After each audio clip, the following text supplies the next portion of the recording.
call this Tuesday, November 13th meeting of the County Commission to order. First item of business will be Pledge of Allegiance and Invocation. The invocation by Commissioner Dwight Jones and the Pledge of Allegiance by Commissioner Chaz Morton. Everyone stand, please.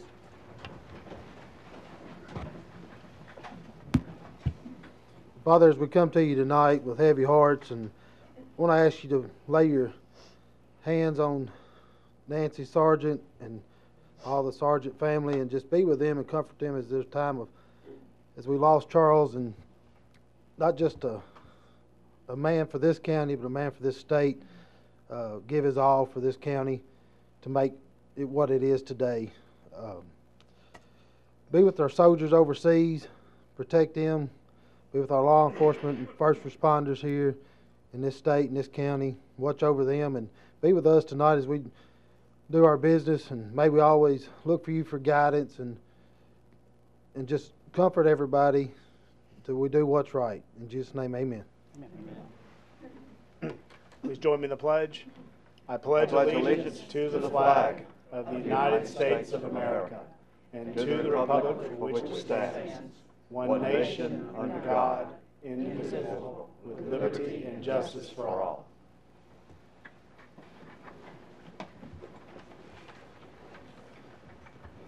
Okay, roll call. You don't have to press up. You don't have to press. Confirm. Right. All right. Roll call. If you would, please press your present button.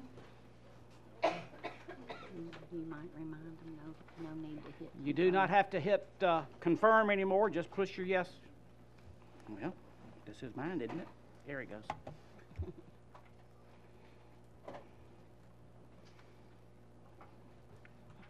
Call the roll, please. 23 present, 1 absent, Commissioner Ron Bethard. And I have heard Commissioner Bethard. He is out of town. Next, we have approval of the minutes. They were copies were sent to all the commissioners. We'll entertain a motion. Second. I'm sorry, who was the motion? Smith and Commissioner Smith, the motion. Osbrooks, the second. Are there any changes or additions or corrections? Hearing none, I assume you're ready to vote. All in favor say aye. Aye. Opposed? Minutes are passed. Do we have citizens' communications? Next is citizens' communications. We have one person that has signed up. If you would, when you step up, please state your name and your address. And we have a 3-minute time limit. But Rhonda Rose, please.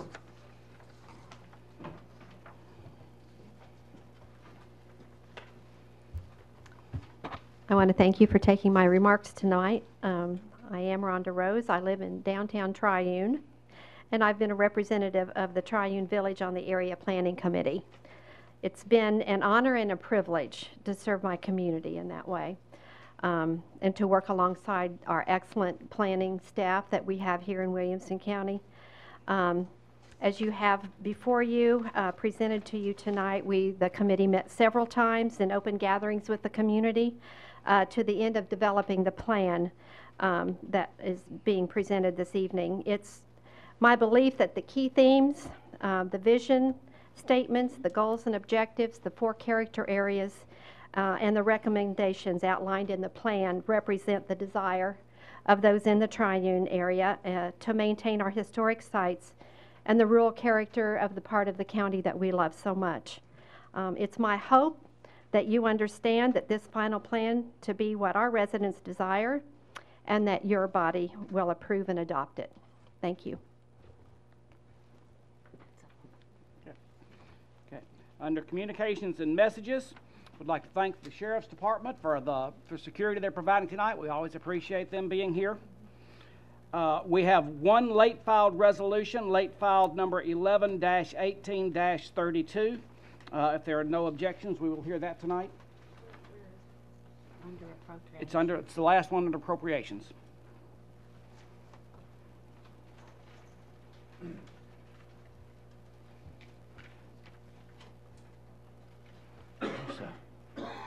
No objections, we will hear that. Next item, if there's no objections, we would like to move Resolution 11-18-7, the naming of the bridge. There are family here tonight. We would like to move that to first in line for appropriation, so it will come after the public hearing and the zoning. If there's no objections, we will hear that before appropriations. Thank you. The last announcement I have is we do have the arrangements for Charles Sargent. Visitation will be from 3 to 8 p.m. at Williamson Memorial Funeral Home on Saturday, 3 to 8 p.m. Saturday. Funeral services will be conducted at the First Presbyterian Church Sunday at 2 o'clock. There will not be visitation prior to the service. And third item is if you'd like to make memorials, memorials may be made to Columbia State Community College building program. Those are the details we have, and we've got them up here if you would like to see them after the meeting. I believe that's all I have under communications and messages. If there's... Already did. Oh, okay. Sorry. Already. If nothing else, then Mayor, we're ready for your report. Thank you, Mr. Chairman and Commissioners. This cold evening, I'll let Nina come up and give us a snapshot of the county for the last 30 days.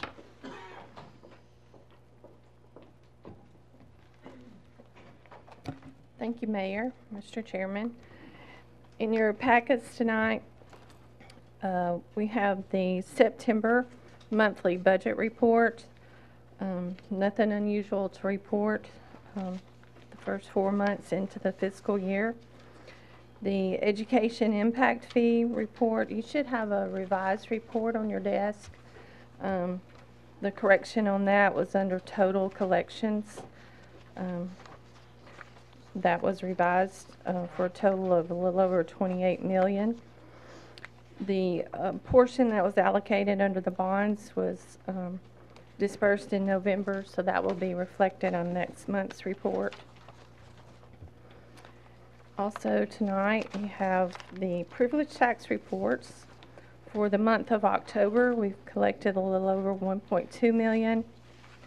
In the month of September, a little over $789,000.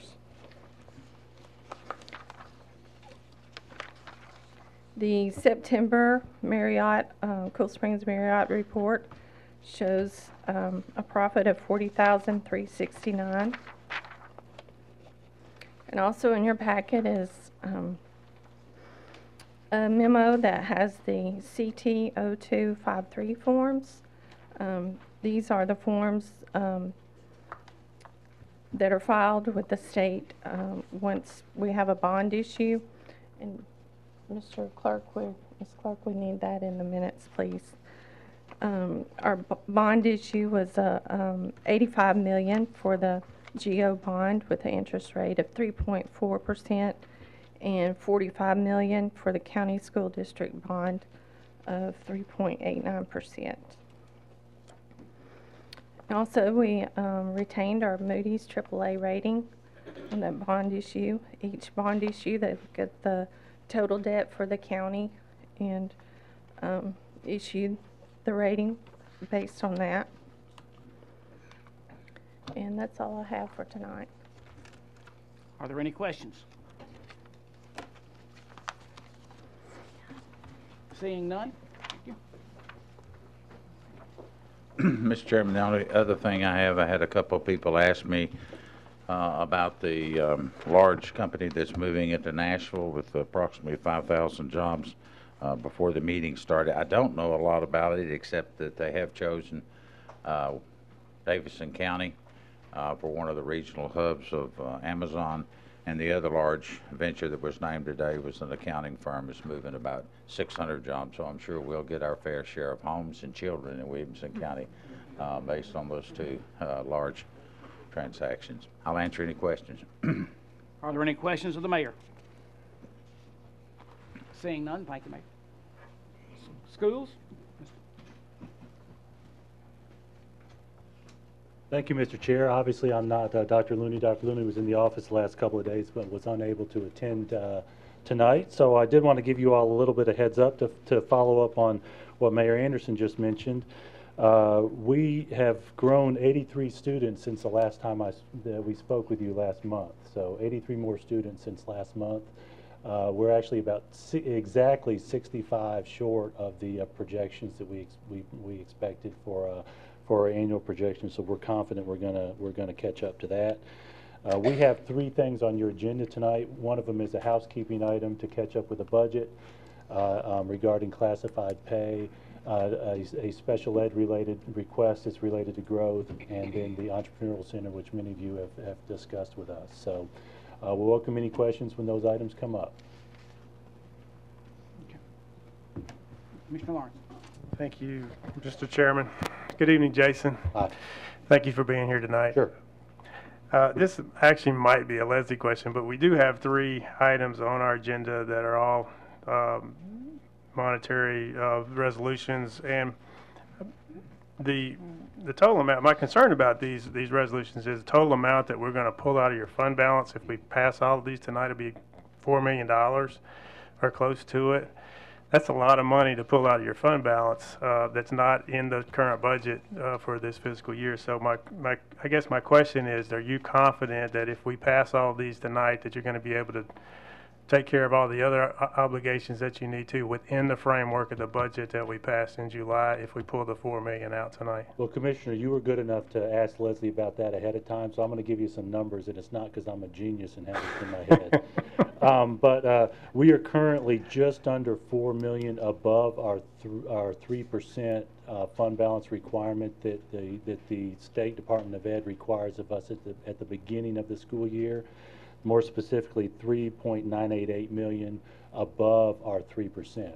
You all who've been on the commission a while do know that over the course of time, during the course of the year, traditionally we do drop below that 3% that we're required to have when the budget starts. But again, we're just a little bit over 4 million, just under 4 million above that line currently. So because of that, we are confident that Okay. we're going to make that through. All right. Very good. Thank you, Jason. Yep. Commissioner Webb. Can you give us the total? You say you're up 85, I think. What is the current total? Current total number of students? Yes. 40,582. And then the other number, you said you're 65 short? 65 short of the projections that we budgeted for. Okay, thank you. Yes, sir. Any other questions? All right, thank you, Jason. Thank you. Are there any other committees that wish to make a report at this time? Seeing none, moving on. Next we have appointments. Beer Board, term expiring Charlie Fox III, nomination Charlie Fox III. Entertain a motion. Second. Okay. Commissioner Smith the motion, and Commissioner Herbert the second. This resume was in your packet. So if there are any questions, I'm sorry. Are there any other nominations? Seeing none, I assume you're ready to vote. All in favor, say aye. Aye. Opposed? Motion passes. Next, we have the consent agenda. I think all that's on it is notaries this time. This will be a button vote, correct? So, get the consent agenda up. Move for approval. Second. All right, Commissioner Law, there's the motion. Commissioner Story the second. Waiting for it to get it up. Is it up? Okay. Any questions? If not, if you're in favor, press your yes button. Opposed, your no button, and confirm.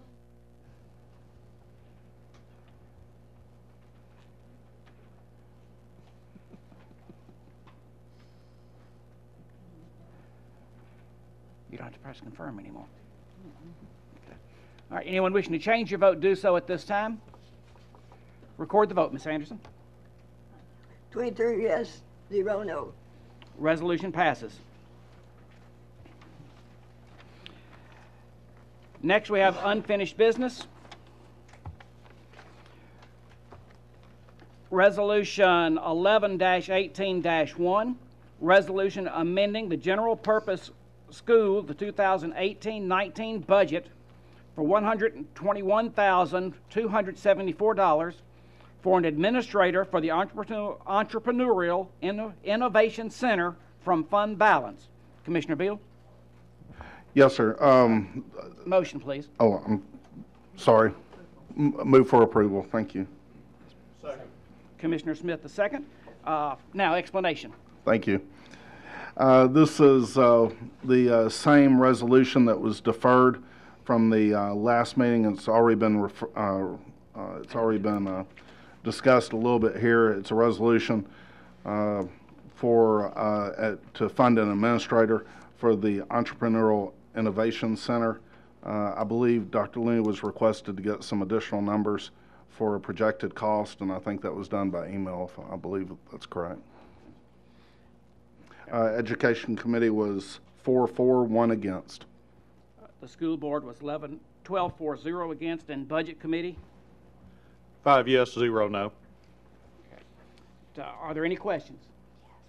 All right, Commissioner Herbert.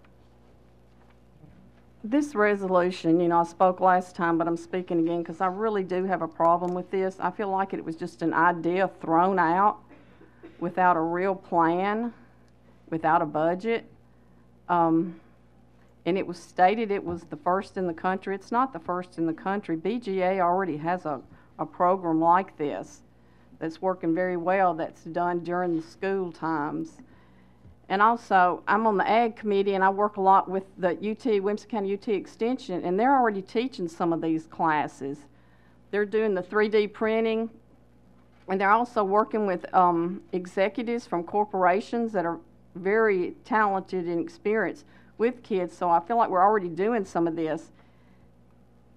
My biggest problem is there's no budget, there's no plan, really. You know, the first thing of a business person would tell you, you need a budget and a plan, so we're going to teach these kids, but we're not even got one our own selves. I mean, the school doesn't. So I have a hard time with it. I think there's so many resources like the Williamson County Extension and Columbia State that could help some of these programs, and it wouldn't cost us hardly anything extra. But then they're asking for $2 million to remodel that building, saying we approved what we thought was classrooms. We didn't know it was for this. If I'd known it was for this, I wouldn't have voted for it. So I've got to vote against this. Thank you. Commissioner Lawrence? Could I, Jason, come back up? Sorry, Jason. Get your exercise here tonight. I had many of the same concerns Commissioner Herbert did, and we had a conference call last week. And when this thing was presented, I think there was actually some confusion about what it really is. It seemed to me that when Dr. Looney presented it, it was a kind of a hybrid between VOTEC and an entrepreneurial program. So, could you explain exactly what your goal is with this program? Sure. One of the things that's been in our strategic plan that was just developed about a year or so ago was to be aggressive in establishing additional career tech programs. And you mentioned the VOTEC versus this. We are working on some parallel traditional VOTEC programs that are going to be hubbed at different schools. But the idea behind this is to create a think tank program for students who are really looking to become entrepreneurs, to run their own business. And when Dr. Looney talked about this, not being the first in the country, one of the things that we found in our peer group, and I think many of you know that we have a peer group of similar districts in metro areas across the middle of the country, 8 or 10 different districts. One of the things they've been doing is focusing on this at individual schools they've used all kinds of terminology: entrepreneurial center, think tank, incubator, terminology like that. One of the things that we're doing different from them is we're looking to create a hub. We found, and I mentioned this at the Budget Committee, that Dr. Looney hasn't mentioned. Our idea is that this will be a hub for students across the district. Rather than dedicating a particular teacher or a 1.0 full-time equivalent at every one of our high schools, have this at a hub where the expenditure is less with a teacher and a director and you know, tech support, rather than what we've seen with our peers where they're scattering it around. So as to the expense, I do believe that this has the potential to be significantly less expensive than what our peers are doing. It is true that many school systems around the country are recognizing that it's important to promote entrepreneurial activities by the students. And part of what you mentioned, Commissioner Herbert, is the kinds of things that we've already been working on and already planning for. And that includes support groups from professionals in the community. We have a support group that's actually in the process of incorporating along the same lines as a PTO, a school support organization, to financially support us. And what actually drove it in the middle of the budget year was that group telling us, you really need to get somebody now to do some of that planning before it opens in the fall. And so, in that encouragement of Dr. Looney actually triggered us putting it before the school board a couple of months ago and putting it before you, at least for the funding for the director position in the middle of the budget year, because the plan is for the program to open. So a lot of those concerns that you have with the planning, really we intend for that director to do with that support group over the following semester. I don't know if that directly answered your question.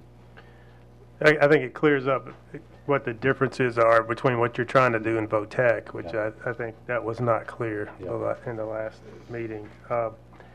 So this center is really not going to be VOTEC at all. It's going to be innovative technology, and it's going to be designed to support wherever the student is driving himself or herself. If somebody has an idea for a business, then they're going to get the supports to promote that business. And I know Dr. Looney used, I think, a bird cage or birdhouse example, right? Birdhouse example. It's not going to be physically putting a birdhouse together. But if a student has an idea for a product, then they're going to be able to create you know, the beginnings of that product with the technology that we have available. And if you need more technical description of that, Dr. Oyer is here, and I know you've had a conversation, and maybe some others of you have had conversations with Dr. Oyer also, who is our executive director for middle and high schools, who actually concentrates on career and technical programs. The other thing that was mentioned is that this could possibly offset the need to build another school or maybe another high school. That's really not going to be the case, correct? It's not going to replace the school. As it grows, I think it has the potential to reduce some classroom use in other schools.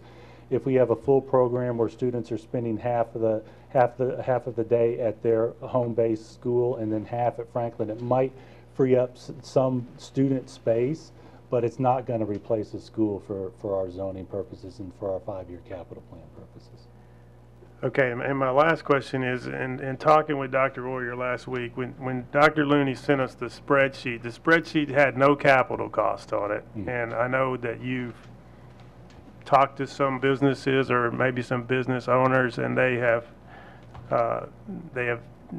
pledged that they're gonna raise $2 million. Maybe the board, is it the board that's pledging that of this organization, or? Yeah, it's a number of local entrepreneurs and business leaders who have told Dr. Looney they believe that they can get $2 million in not just pledges but in actual commitments. But the reality is, it's a verbal commitment at this point. Right. Yes. And my point was that there's a big difference between a pledge and money in the bank. So my concern is, are you going to come back to us, you know, in 6 months or next fall and say, well, you know, we didn't get all the money we needed, so we need $1 million from the taxpayers to shore this program up. In talking with Dr. Oyer, she mentioned that you had other options. So what other options would you have instead of coming to the taxpayers to fund the program? I would like to invite Dr. Oyer to come in here, and so that I'm not a middleman, at least for this part of the conversation. All right. Dr. Oyer. Good evening, everyone. Thank you, Jason Golden. So the question about other options, I don't remember that specific part of our conversation, so you might have to come back to me. But we certainly have a CTE budget, and that we would be able to look at to fund because we're starting a new program, we'd be able to use some federal funding for that. Right. Also related to equipment. That may have been exactly what we were one of them, referencing. but you said there's other options with the technical center or entrepreneurial center in Nashville, possibly. We have Murfreesboro. developed affiliations and are working to develop affiliations with any number of organizations from higher ed, which kind of goes to what you were saying, Commissioner. We know people in the area are already doing this, and then the EC in Nashville is definitely an affiliation that we will continue to tap into for resources. I think you're kind of sparking my memory. One of the things that we talked about is as we do this and figure this out, being able to send students, I think we were talking a little bit about equipment, Right. being able to access equipment at other organizations that are already doing this work. So rather than investing in, this is not a real number, but $1 million worth of equipment, being able to say who in our local area, from businesses to other entrepreneurial centers, have the equipment that we could send our students to. I think that's what I was referencing. Okay, so if you don't get the $2 million, are you saying that you're not going to come back to us to say, well, we need $500,000 or $1 million to? I'll let Jason. That is not our plan. We've given you all the budget that Leslie sent by email, and that was put together pretty painstakingly with a review with Dr. Royer and Ms. Holman. Actually sitting at my desk with people dropping in back and forth talking about the details to try to give you that. So short answer is we certainly don't intend to do that. And it's because we're really confident in that business support. And this is something that so many business people value, especially here in our community. And a lot of them have actually told me personally, hey, we wish you'd done this a couple of years ago. You know, we're looking for students who have that entrepreneurial spirit, because that's what we have here. Okay, that's all my questions. Thank you, Mr. Chairman. Mr. Thank Mason? you. Thank you, and thank you both for meeting with me last week. I know I had quite a few questions, so I appreciate y'all taking the time. One of the things that has plagued me somewhat throughout this is that when I went back and looked at the resolution that was initially passed to do the build-out funding back in September, it was actually the day I was appointed, September 11th, 2017, and when I read that resolution, it talked about capital to fund the build-out of the old Columbia State Community College for needed classroom space in Franklin. And so when I heard about the Entrepreneurial Center at the budget meeting for the first time in October, I was unclear as to why that was the first time I was hearing about it. And so I've got several questions. One of them is, has this always been in the works or as part of the long-term plan? Is it happening sooner, or is this a new thing that has come about since September 11th, 2017, when that money was initially requested? We've been phasing the improvements to Franklin's campus. When the county commission approved funding for us to purchase the what was the old Votech building after Columbia State used it for their campus, it was in the brainstorming part of that. Number one, phase one, was to actually put in traditional, simple, straightforward classrooms. And we've done that. Mm-hmm. And we've increased the capacity by about 400 students. But the back part of the building, the high bay part, if any of you all have ever been in there, included a number of unfinished spaces, plus a dance studio, plus a little cafeteria space, plus the old Columbia State bookstore. And this was in the discussions of what we would do. What we hadn't nailed down is how big is it going to be? Is it just going to be Franklin High School alone, and then we'd take portions of other schools for some kind of classroom space similar to this, or would we focus on something as a hub? We had not nailed that part down. This particular space is projected to be about a quarter or so of the floor footage of the high bay portion. But when you all funded the improvements to Franklin, you gave enough money for us to complete this. The cost on this is not going to be terribly expensive, just for the walls and the partitions and that kind of thing. There's plenty of money, well, sufficient money for what we plan to do there as this part of our phase. You may also recall that we added to Franklin's campus an artificial turf field. We improved the stands at Franklin, and we created an 8-lane track at Franklin as part of this.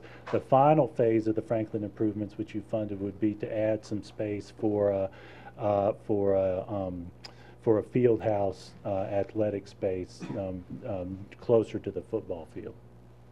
And part of our conversation, of course, was the financial cost and essentially how would it be worth it per student, because we were getting a number about 300 initially. And part of what we talked about that I think really resonated with me is comparing it to AP classes. And can you talk a little bit about how it's somewhat similar to an AP class, it's just for a different type of track of student? Sure.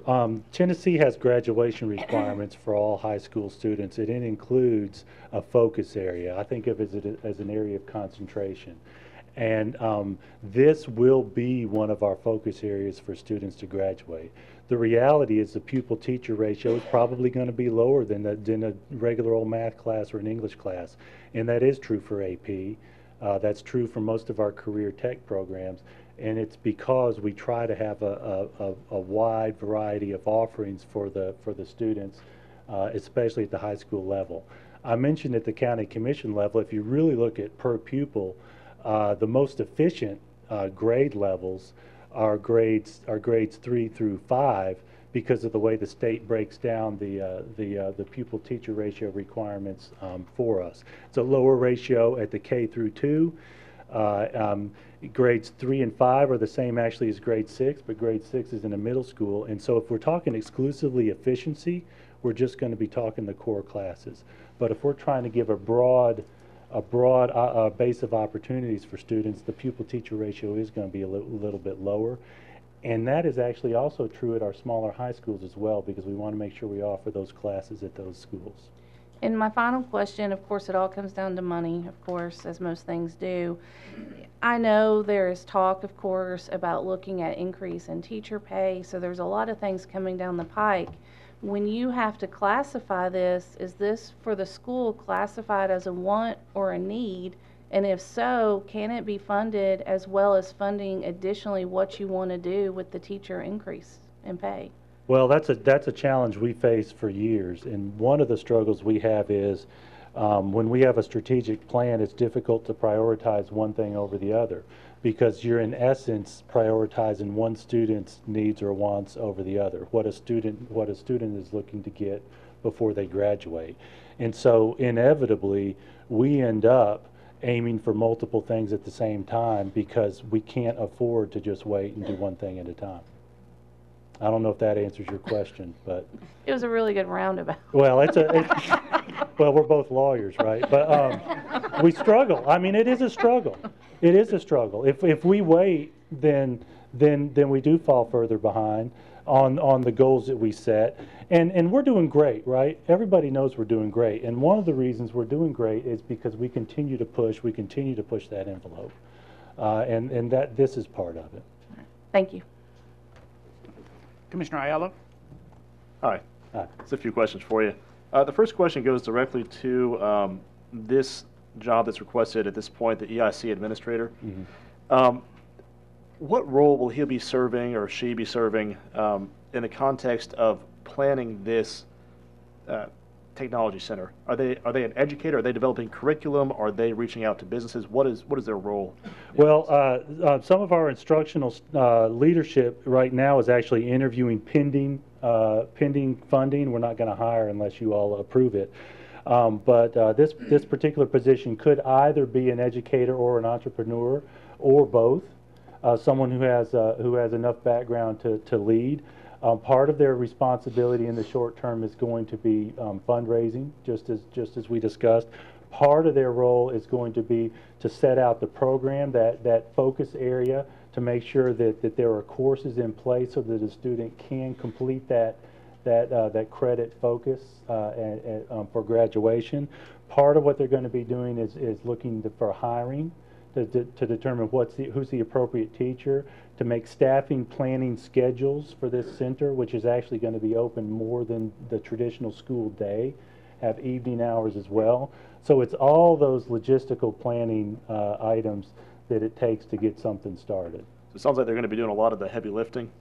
Well, everything we do is as a team, but they'll be primary on a lot of that. Is this not a role that can be served by anybody already hired at this planning stage?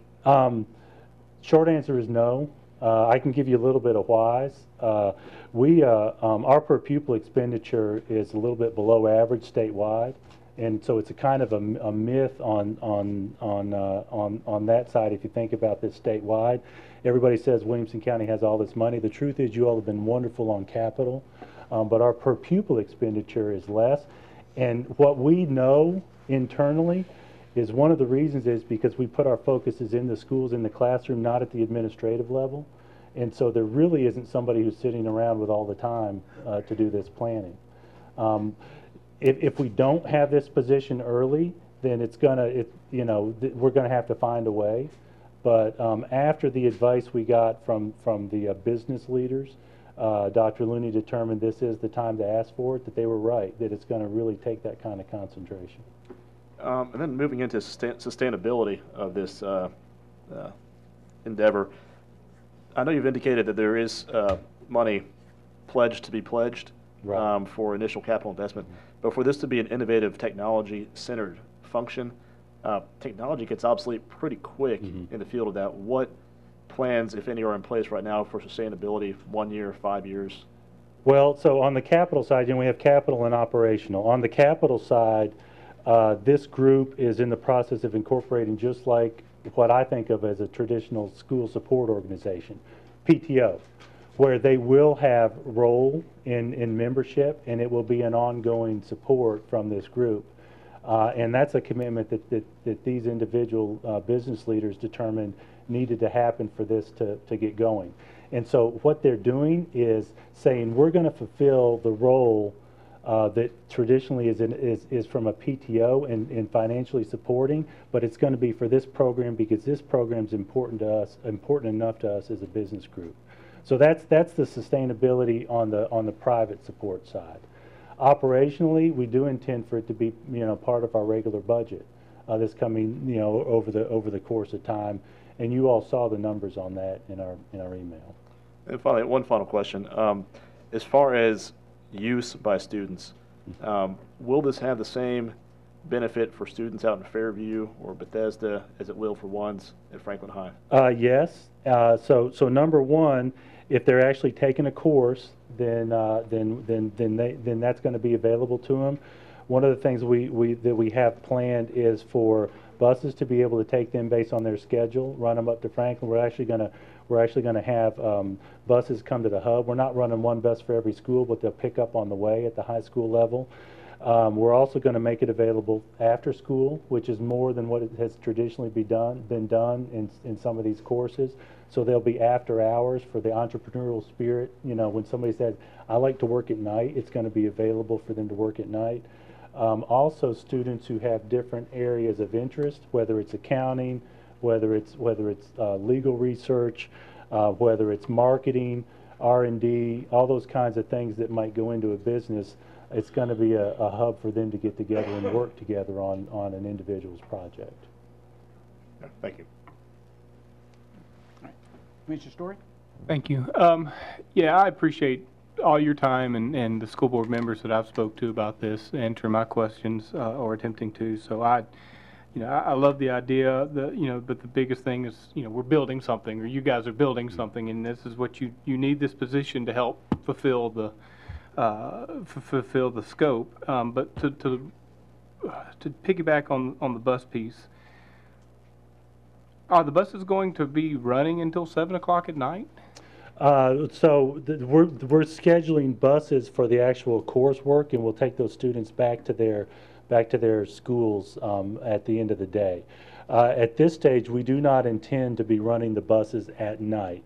The nighttime is going to be for somebody if they have an urge to show up at the center after hours on their own. Okay. Yeah, because one of my biggest issues with the bus routing is if you're taking, because I'd heard 4 buses, and sometimes I've heard 2 buses that are going to make the rounds. I guess again, it's a deal in progress. But you know, if 4 people are being picked up between 5 high schools, somebody's got a long bus ride Yeah. to and from. Yeah. And that takes a lot of the school day away from that student. So, I mean, it's a scenario based deal, so we'll have to find that out. But from a cost standpoint, is there a plan to kind of itemize the cost of the program in the budget to where we can see the costs as they ebb and flow? Because I don't want it to be rolled into the bigger picture and this thing become huge and we don't see it. We can certainly do that, and over the course of the budget process, many of you ask us questions from time to time about particular programs. Our budget structure is based on the state structure with particular line items, and so when you actually look at our budget, it's going to be based on that state categorized line item. And so I see your point that sometimes you can't tell, okay, what goes to what. You know, you have a teacher line. So we'll certainly be open to communicating with you all on an annual basis, just as you do some of those questions regularly. As an example, Mayor Anderson, in my experience, most every year says, now tell us how many teacher positions don't get any state funding. And you can't tell that from looking at the budget document. You have to ask that question specifically. Yeah. All right. Thank you all. Sure. Commissioner Sturgeon? Thank you, Chairman. So I'm kind of struggling to really visualize what this program is going to be. When I was in high school, I did junior achievement. That was an entrepreneurship program, and it was run by volunteers, volunteer teachers, volunteer parents. We made our widgets, we marketed our widgets. If we were lucky, we made a little bit of money, and it was more, you know, it was fun. It was good. It was a good experience. But now you're asking for, this seems like the beginning of our financial commitment to this program. And I think a lot of people are wondering how big of a financial commitment that truly is. And I was really excited when I heard about this because I thought it was going to be more vocations. Now that I have that vocabulary, I'm thinking, because I know so many people that are concerned that we don't have enough masons. I mean, you know, all these buildings we're building. I try to get a quote from a mason. It's like pulling hen's teeth. We need more plumbers. We need more welders. I mean, I know we're serving students, but we also need to serve our community. And I just see that as we do have to pick priorities. And if I were to have to choose between this and a vocational system, I'd be much more willing to put a lot more money into producing skilled vocations. I personally, I'm not on the school board, so I didn't make that choice to do this, but those are my concerns. And how do you measure the success of this program? How do we know in 2 years that it's doing what it should be doing? Yeah. Well, let me answer that first part first, and then I may defer to Dr. Royer for that second part about measuring success. Our career technical programs are ultimately driven by student participation and student interest. For example, we have at Franklin High School an auto body program that was really kind of foundering until we entered into an agreement, and I don't say partnership because I'm a lawyer, right? But we entered into an agreement with Service King Collision Repair, where they actually provide a teacher, and the personality of that teacher has, in my opinion, has largely driven the student participation, and students are graduating with certifications. Well, here I am answering the second part, I guess, as I'm talking about it. That's a way to measure it. But we've had other programs that have died due to lack of interest. One of the things we do with zoning is students can choose to attend a school out of zone for a particular career and tech program if it's not offered at their school. Mm-hmm. The idea here is that it can be a fraction of the day where they don't actually have to leave their zone school to take the course. So we believe that's going to be a factor in increasing the likelihood that students participate. Also, Dr. Looney and some of the instructional folks have heard students say, I'm interested in this. I have an idea for a business. I have an idea for a product. It's that Shark Tank kind of thinking. And I need a place, and I need a facility, and I need a support structure so that I can pursue that myself. I've seen it when we visited Naperville, one of our sister school districts. I actually talked with a couple of students who were working on that. One particular student who's a senior is working on a consignment program for toys, where she redistributes toys and takes a bit of the profit through there. Now, whether her business will work out, I don't know, but she's actually applying for microloans related to that. When I talked to her, she was actually in class, and she had a teacher there who's working with her, and in that particular class, there were about 8 or so students working on their particular project at that time. So it is innovative in that sense, and it's because many students these days are driven by an idea for whatever reason, whether it's because of the new technologies that are available to them. Now, the reality is we're still pursuing parallel programs such as you discussed. We are right now working with a private company to try to put together a plan to do something similar to what we've done with Service King for auto body, in plumbing, in HVAC. Right. And we actually planned for it at one of our southern schools to become that along those same lines.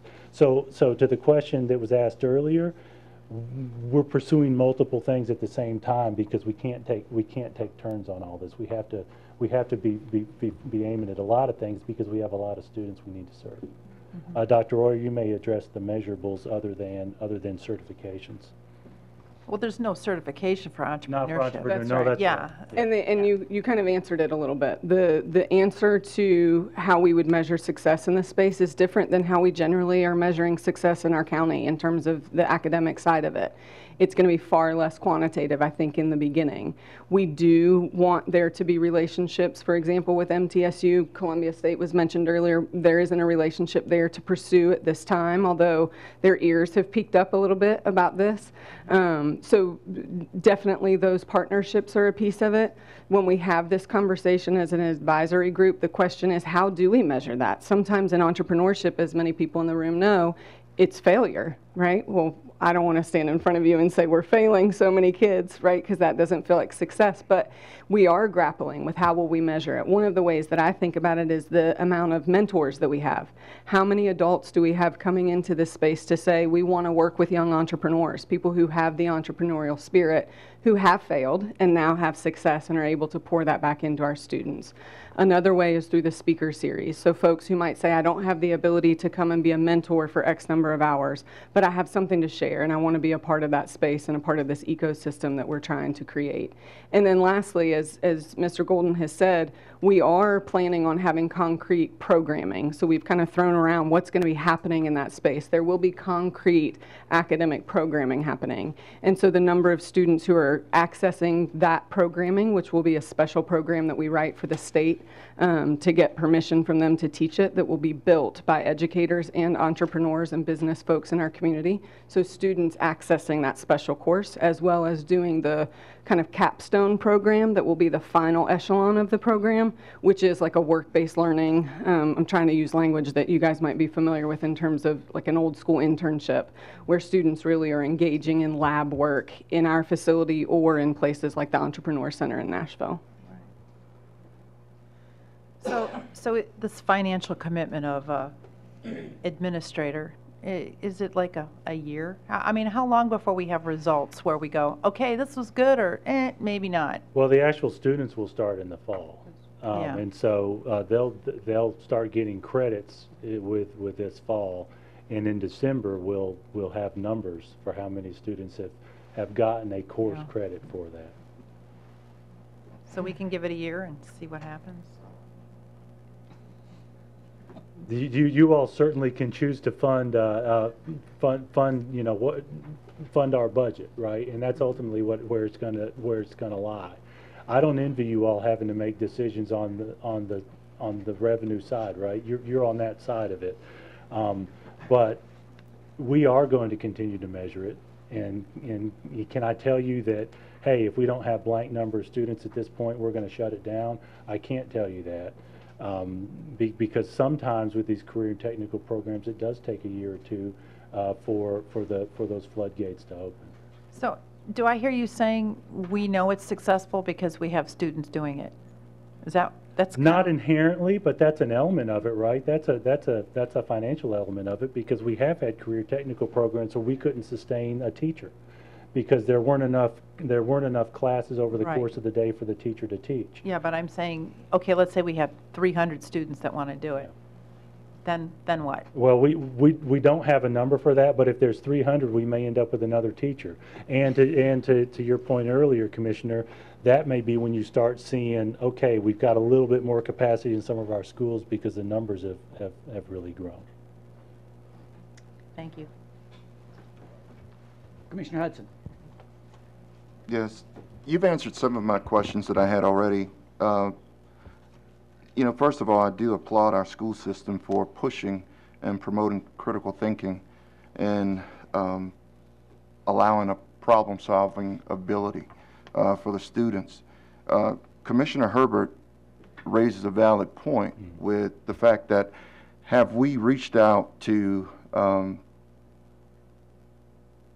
education programs like Columbia State? Also, corporations are educating their workforce every day. Have we looked at larger corporations so that possibly they could engage into the program and adopt the program? You mentioned that the administrator would possibly raise money for funding for the program, but have we, and that would be something that the administrator could do, would be to reach out to large corporations to see if what they do, how they work with their workforce, and possibly engage and teach some of our students as well. But have we done that, or is there a plan to do some of those things? Sure, Dr. Royer can answer that. At this time, we have focused more on higher ed in terms of coming back and helping facilitate the relationships in the space, primarily because that was a question that came from the school board. What relationships will we have with higher ed related to dual enrollment, college credit for our students? The affiliations committee, which is a committee of the advisory board, is having those conversations in terms of businesses that we can reach out to. Additionally, the programming committee, whose job is to really look at what's happening in the space, like the dual enrollment, already has a list of organizations that are doing this well. Not necessarily businesses that are training their folks, but entrepreneurial centers who are doing this with high school students or early college level students. So would the director be engaged in that type of searching? Yes. Do we know the model programs that we'd like to look at? Yes. Do we know the foundations that we believe would support this work because it is innovative in this area? We do. And that's part of what we would like the director to be able to come on board and hit the ground running with in January. Yes, sir. Commissioner Herbert. I promise this is my last comment.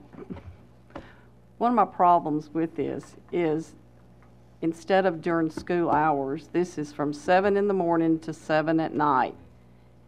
52 weeks a year, I assume they said year round. I mean, that is a lot of staff. It's not going to take one person over there. It's going to take several people for those hours. You're talking about can't be one SRO. They can't work those many hours. And buses, we don't even have enough school bus drivers now. How are we going to get buses for all of this also? So that, to me, that's not included in the budget. That is a big expense there that I'm talking about. Well, and so I'll start backwards, and we probably won't be able to answer every single question everyone asks, but on the bus side, those bus drivers are going to be doing this supplemental work in between their regular times, their regular drive times. So there will be bus drivers available because it won't be during the regular middle, high, or elementary routes. As to the SRO, the reality is at all our schools, there's students there a lot of hours. It's not what some of us think of as our school closing. And our SROs work our traditional school hours. We will sometimes get security for events. You go to football games, you see additional security. But we do not plan to have an SRO sitting in this building during every single hour. We're going to make security decisions. Traditionally, we pay for some of that additional security through revenues gate for football games and that kind of thing. In our budget request, we are not asking for an SRO to be there from 7 to 7. Our SROs are going to still serve the traditional school time.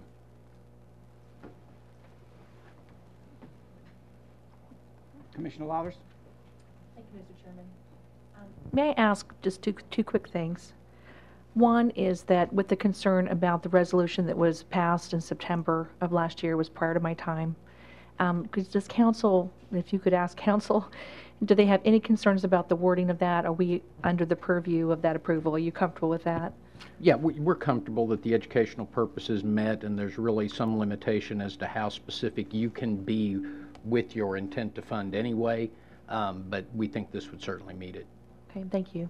I guess my second question is, and I hear some of my colleagues having some really valid concerns about kind of the chicken and the egg.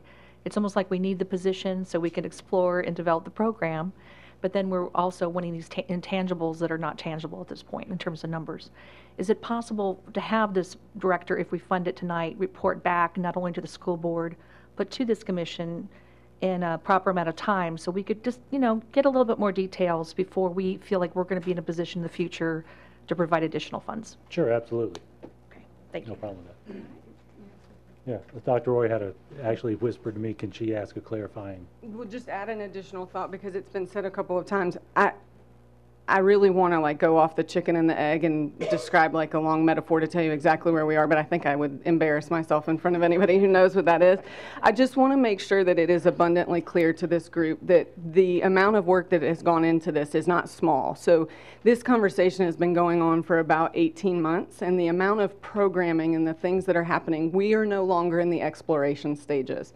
We know what's going to be happening there. We know the types of students that we want to serve. We know the types of credit that they're going to get. We know what we are ready to offer them come the 1920 school year. And so I know that there are definitely some things to figure out, and I know this is the beginning of a conversation, but the where we are in this process is robust. And so because it was said once more, I wanted to make sure I addressed that. Are there any other questions? Seeing none, I assume you're ready to vote. If you're in favor, press your yes button. Opposed, your no button.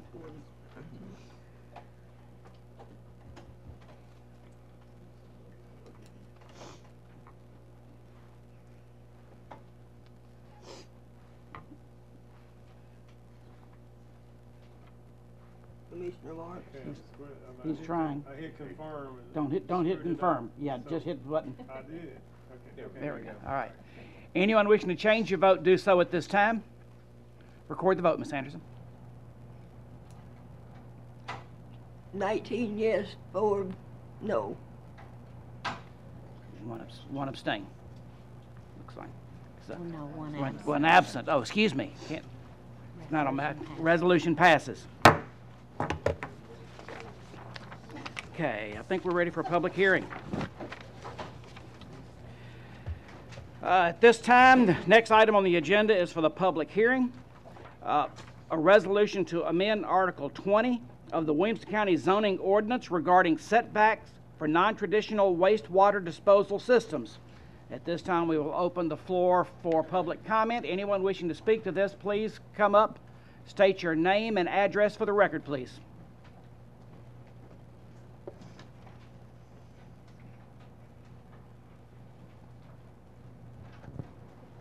I'm Kathy Weber, and I live at 1900 Springcroft Drive in the 4th District of the county. And we, as far as Citizens for Responsible Growth here in Williamson County, really look to this ordinance as a positive for helping to preserve the character of the area of our county. So we're really in favor of this. Just as your comprehensive plan even states that you want to continue to be a rural county and that new growth is limited to ag and very low density residential. And we think that this conservation plan and the amendment that you have tonight for this ordinance is going to help facilitate that more. We also would like to comment on the fact that we've been involved, a lot of us in our community, with the on-the-table discussions around the county. And I didn't attend just one, but I attended several. So I could hear different conversations going around on the county. And everyone commented from every discussion mainly that I was involved with, out of 5 of them that I attended, that the character of the area of our county is priority to them, and they want to preserve our land and to have the rural character, protect those hillsides, the landscapes, the view sheds, everything from our beautiful country roads. So we look at this one as a positive and a plus for that. So we hope that you'll vote for yes for this one. Thanks. Is there anyone else who'd like to speak? Seeing none, public hearing is closed. Resolution 11-18-4, a resolution to amend Article 20 of the Williamson County zoning ordinance regarding setbacks for non-traditional wastewater disposal systems. Commissioner Lathers. 840 against. No. Move for approval. Move for approval, excuse me. Commissioner Lawrence, a second. Planning Commission. 840 against. Wastewater Authority. 640 against. Okay, explanation. Commissioner Lathers. So basically, as you all see before you, is that we're addressing some of these issues in terms of increasing the setback from 25 to 100 feet in terms of these types of non-traditional wastewater disposal systems. For some folks in the county that thought they were kind of reserved from growth because they didn't have sewer, obviously these type of wastewater systems are in place. So this is pretty much self-explanatory. Any questions? Push your button. All right, Commissioner Sturgeon. Yeah, is a non-traditional wastewater system the same thing as a step system? Is that what we're talking about? Yes, it is. Okay, that's all. That is one. It's one type. There's. Is there more than one several. type? Mike, would you like to address this for us, please, sir?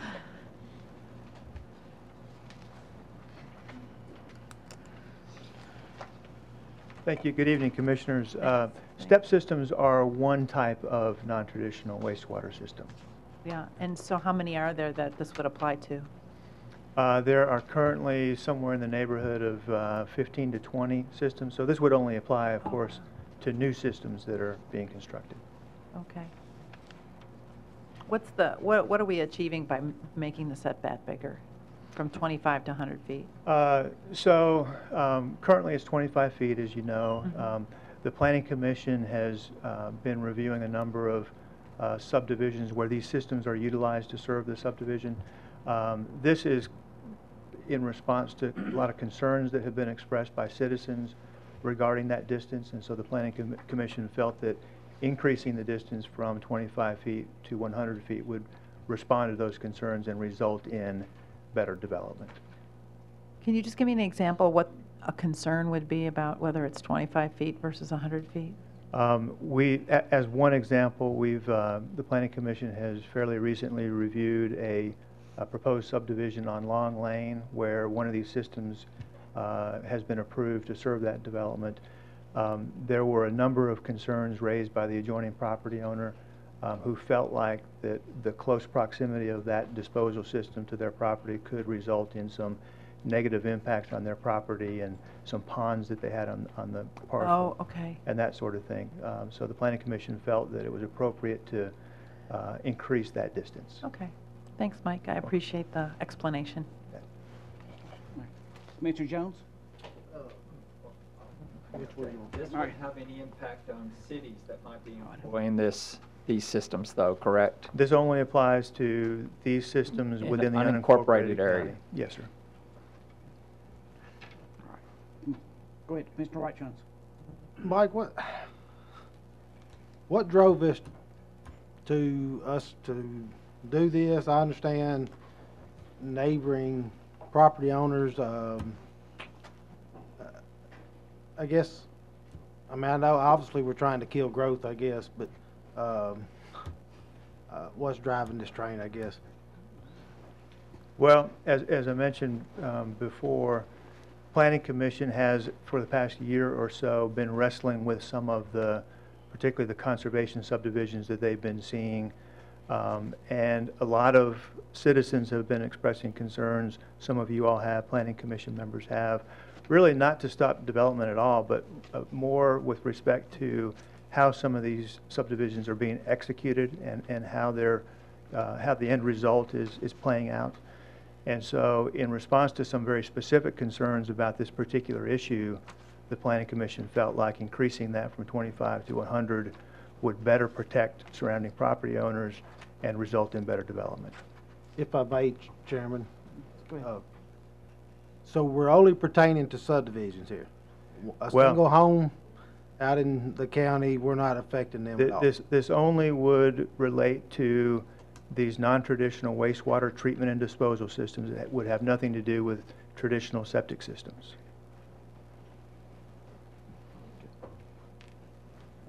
Go ahead, Commissioner Jones. Just one follow-up. Yeah. Do you see anything negative about this? Say, for instance, we do pass this, and you have a subdivision that might be next to a major city, and they know we do this. Could you see property owners then going through the annexation route and asking for referendums to be annexed into the city so that they could put these drip systems in there?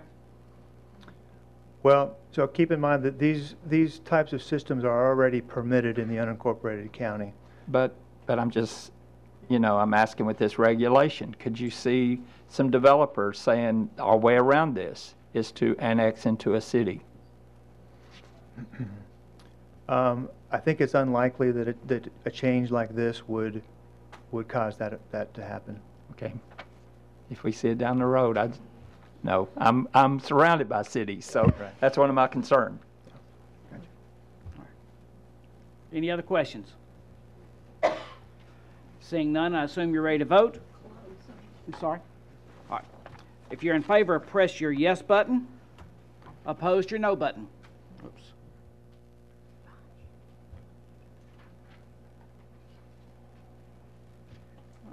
Anyone wishing to change your vote, do so at this time. Record the vote, Ms. Anderson. 23 yes, 0 no. Resolution passes.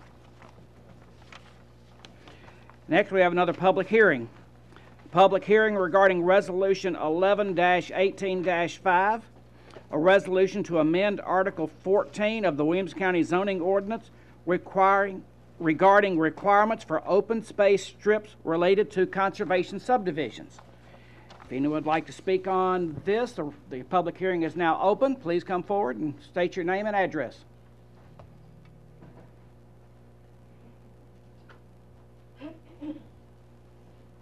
Again, Kathy Weber, 1900 Springcroft Drive. This one, too, is a extreme plus for our communities. As a citizen that's been involved, and I was on the original comprehensive land use planning process, the citizens and this conservation plan did not mingle very well at all. As Mike said, the concerns that he's getting now, these type of things are coming forth because of the citizens and what they've witnessed, even watching development of land very close to them. So this is really an excellent plus for our community, not only the community, but the county as a whole, to really preserve what we have.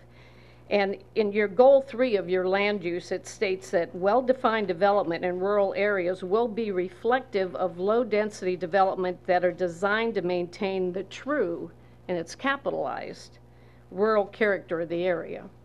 So the conservation plan as it stands now has not met those goals or objectives. And what Mike and his planning group right now, from what we see as citizens, are trying to do is to make that more a true conservation plan.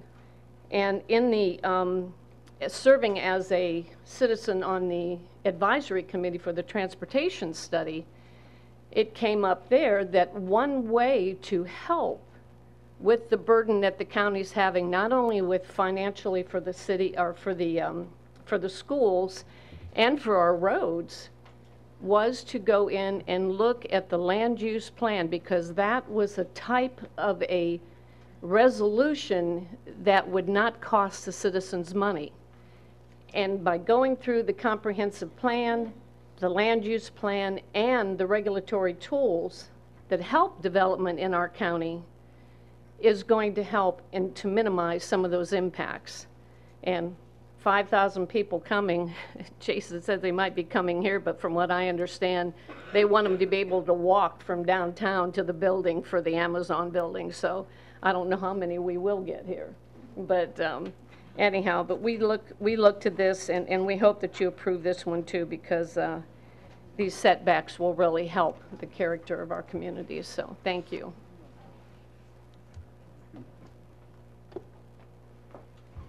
Anyone else wishing to speak? Going once? Public hearing is closed. Resolution 11-18-5, a resolution to amend Article 14 of the Williamson County zoning ordinance regarding requirements for open space strips related to conservation subdivisions. Commissioner Lathers? Approval? Second. Commissioner Story, the second. Planning Commission? 840 against. Explanation. Yes, thank you, Mr. Chairman. You have a little bit of an item 14-1 in your packet, but basically at the August 2018 meeting, the Planning Commission recommended approval of a text amendment related to open space strips and conservation subdivisions. The end result of this would be that it's revising the language regarding setbacks from existing public roads in order to provide additional flexibility in terms of how these lots can be internalized within the conservation subdivisions.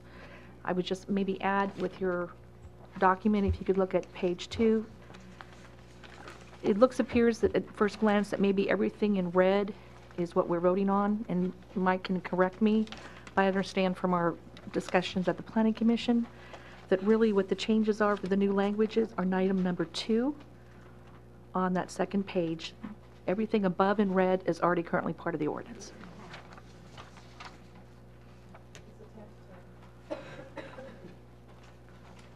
It looks like this, item 14-1. Thank you. Commissioner Sturgeon. I had my question answered, thank you. Any other questions? Seeing none, I assume you're ready to vote. You're in. I'm sorry. All right, John, go ahead. I'm sorry, if I could just clarify one point. On your attachment where the text amendment is written and there's language in red font, with the Planning Commission meeting, Commissioner Lathers is correct that only what is in F2 was changing, but you all hadn't seen the rest of it. So everything in red is new language that you all will be adopting this evening. Right. Thank you for that clarification. Thank you. Any other questions? Seeing none, I assume you're ready to vote. If you're in favor, press your yes button. Opposed, your no button.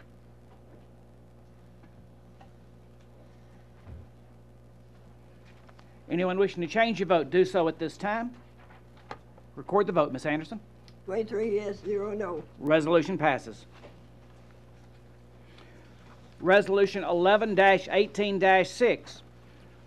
The resolution of Williamson County Board of Commissioners to endorse the Triune Special Area Plan. Commissioner Lathers. Commissioner Hester, the second. Planning Commission. Thank you, Mr. Chairman. We have many. Planning Commission. Excuse me? Planning Commission report. Sorry, 840 against. All right. Now explanation. Actually, make that 940 against. Correction. Explanation, we had somebody speak earlier. There's several members of the Triune Area and the Citizens Advisory Committee. And basically, this is similar to some of the other plans that have been adopted. I think there's 3 other ones in our county. You have a copy of it here. Obviously, the community has been very much engaged with this process. The staff has done a great job of incorporating their feedback into this document. And I'm going to put something up, because I've educated myself that Triune has an incredible history. And with this document, we're able to help them decide their future. Thank you. Are there any questions?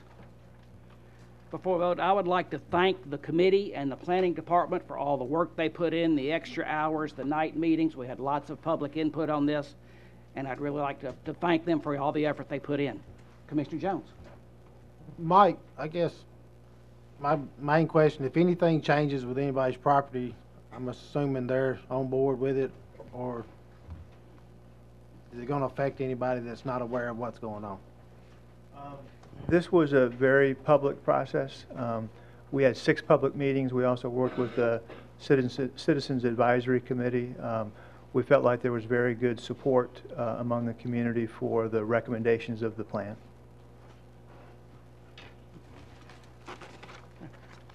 Any other questions? Hearing none, I assume you're ready to vote. If you're in favor, press your yes button. Opposed, your no button.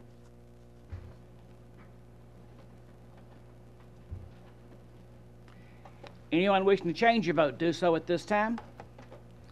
Record the vote, Ms. Anderson. 23 yes, 0 no. Resolution passes.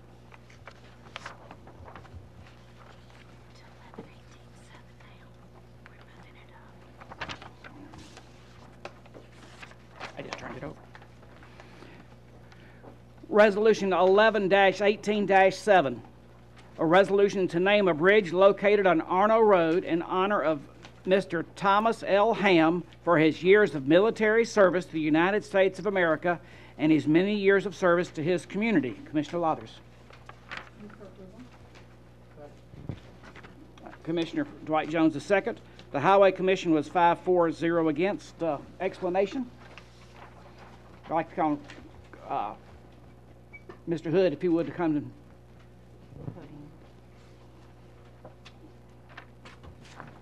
Good evening, Commissioner, Mr. Chairman. Yeah, this is a bridge naming right below Page High School, between Page High School and Black Dog Market, as a Thomas Ham Bridge. He was a veteran, of course, and always was a highway commissioner with us at the Highway Department in the 70s and early 80s, but it's just something that's well-deserved, and his daughter and husband, Mr. Mitch Beach, is here, and I could ask him to come up and y'all can kind of put a face with the people here.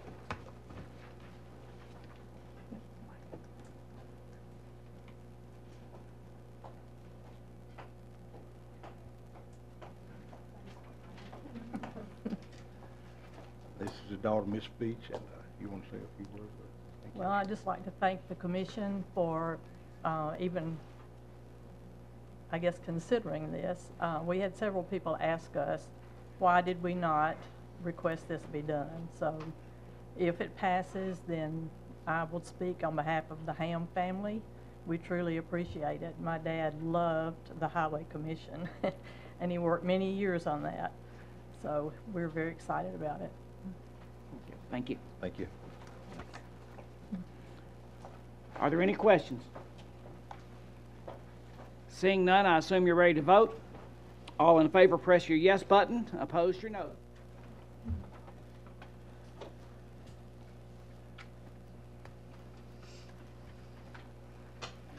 Anyone wishing to change your vote, do so at this time. Record the vote, Ms. Anderson. 23 yes, 0 no. Resolution passes.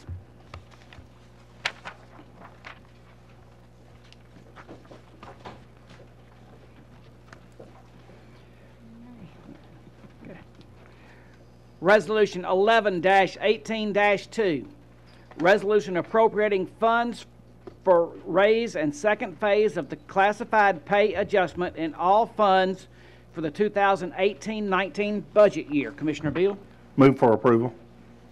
Second. Commissioner Smith the second. The school board was 11 yes, 0 no. Education committee 5 yes, 0 no. and budget committee. 5 yes, 0 no. Okay, explanation, please. The second phase of a planned pay increase of 2% for classified employees that's not teachers. It's further not a cost of living, it's an actual pay raise.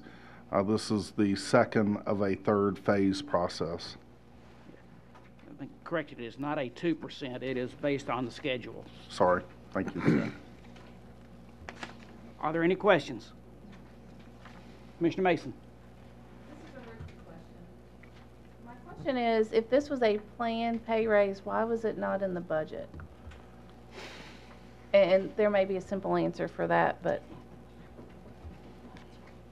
I don't understand that. Thank God, because I thought that question was directed to me. Well, I'll defer to Commissioner Beal. I was sweating there for a second. I can speak from the school side. As we went through the budget process, This is just ultimately where we landed through the many hearings we had to fund this pay raise in this year's budget. Part of it may have had to do with the fund balance issue, but ultimately that's where the commission landed when we went through the budget process. All right, Commissioner Story. So the pay raise has already been initiated. This is now backfeeding that. Okay. That's correct. Thank you. That's why I used the term housekeeping earlier. Yeah, because we've already been paying those classified folks. Are there any other questions? Seeing none, I assume you're ready to vote. If you're in favor, press your yes button. Opposed, your no. Anyone wishing to change your vote, do so at this time. Record the vote, Ms. Anderson. 23 yes, 0 no. Resolution passes.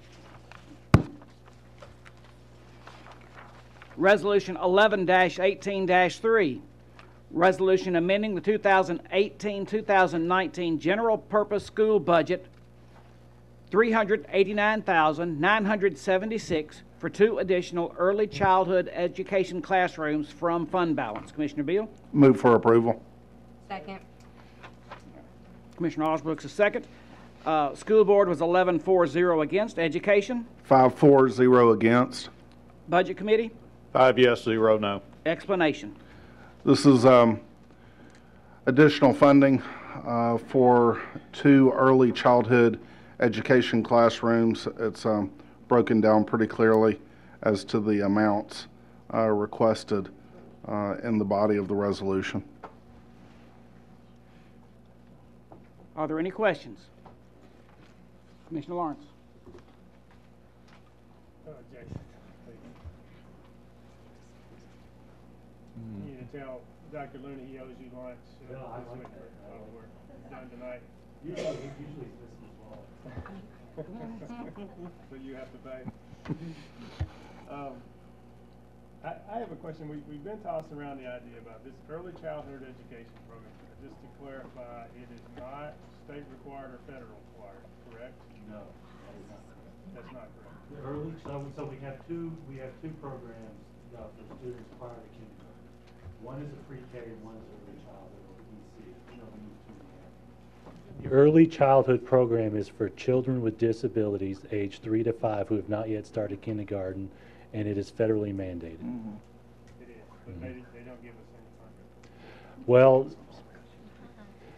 I can't answer that specifically. Leslie may know. We do get some federal funding. So Leslie's doing this for those of you who didn't see. Mr. Lawrence, would you push your microphone button off and then back on again? Now. So the question, just in case anybody didn't hear, I know because it wasn't working, the question is this federally required or not? So I will tell you also, I mentioned that 83, we've had 83 new students since this time last month.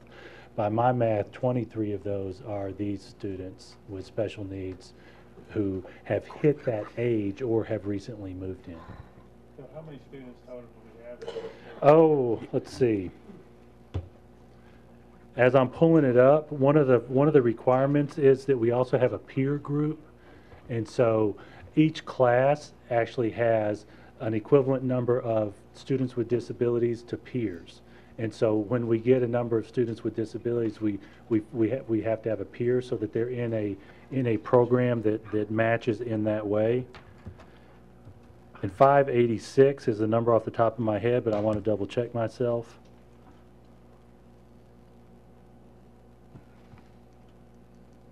$586.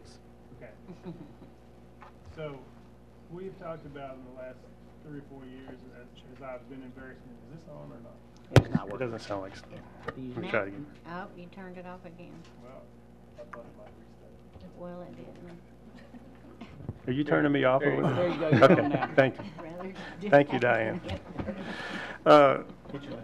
We've talked about the fact that there are some components of this, speech therapy, occupational therapy, other things that we could possibly could bill for through commercial insurance payers, that if the parent is insured, for the child's parent is insured, which assume most of them are, we could possibly, through the the use of the fact that we do speech therapy and we do occupational therapy as part of this program, we could build those components out and try to develop a stream of revenue that way that would help pay for this. Where has that been explored at all, or where are we on that? Well, we do provide speech and language therapy, SLP, to drop-ins who actually don't fit in those numbers that we're just talking about for this particular program. We've researched it in the past. It's been a few years since we've researched it. One of the issues that I know we struggled with originally was to create the infrastructure to do the billing. At the time, it looked like it was going to be pretty much a wash at best.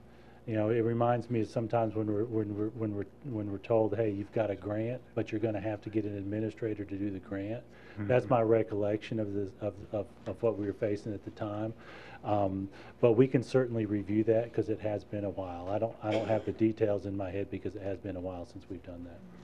Could you review that and get some information out to us before the January meeting? Or I don't know about that. I have to talk with Leslie about the timing of it. Okay. But yeah, we'll certainly review that and try to maybe do a little pros and cons on that billing. Okay. That's all my questions. Commissioner Lathers? Thank you, Mr. Chairman. I just want to wholeheartedly give my support of this.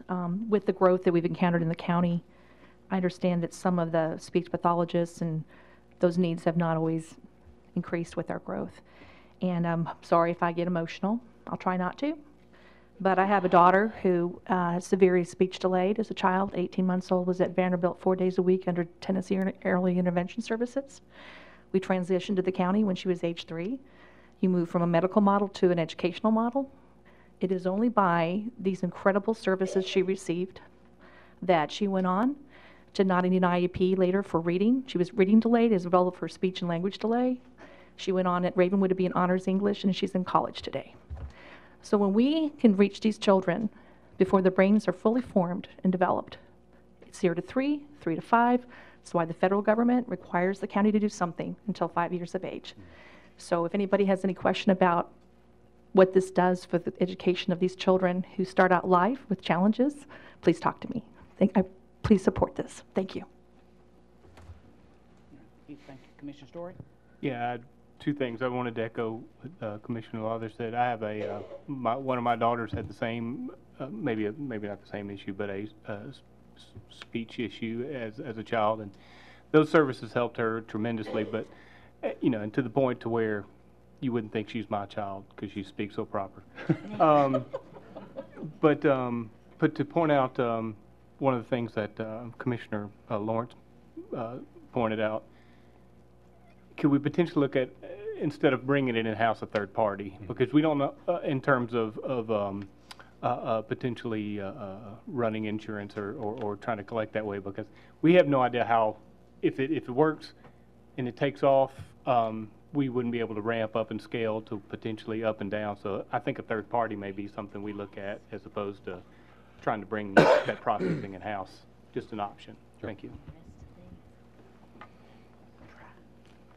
Any other questions? Seeing none, I assume you're ready to vote. If you're in favor, press your yes button. Opposed, your no.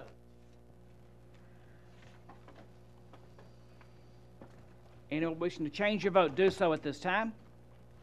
Record the vote, Ms. Anderson. 22 yes, 0 no. Resolution passes. Resolution 11-18-15. A resolution appropriating and amending the 2018-19 county general budget by $88,835.20. Revenues to come from victim assessment fees. Commissioner Smith? Move for approval. Second. Commissioner Osbrooks the second. Budget Committee? 5 yes, 0 no. Explanation.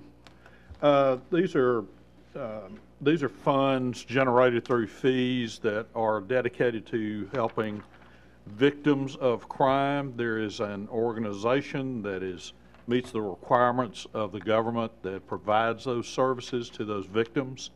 And this is moving these monies to that organization so that they may be dispersed to crime victims in the community. Commissioner Mason. I spoke about this a little bit at the budget meeting. I've become a little more educated on the funding. We actually have Alicia Hardiman here from my office who can answer any questions. She is our victim witness coordinator in case there are questions regarding the grant. But it is funds that come into our office, the Office of the District Attorney General, and that we are audited, and those funds do go out to be used for victims of crime. It also helps fund some of the victim witness positions within our office that are not funded through grants. And so it is a little more broader than just going directly to victims. It also goes with that network of people who help support the victims as well.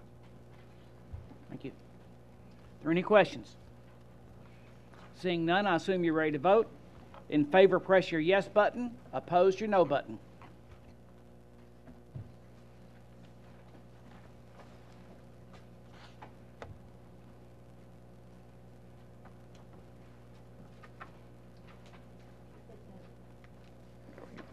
Anyone wishing to change your vote, do so at this time. Record the vote, Ms. Anderson. 21 yes, 1 abstain. Resolution passes.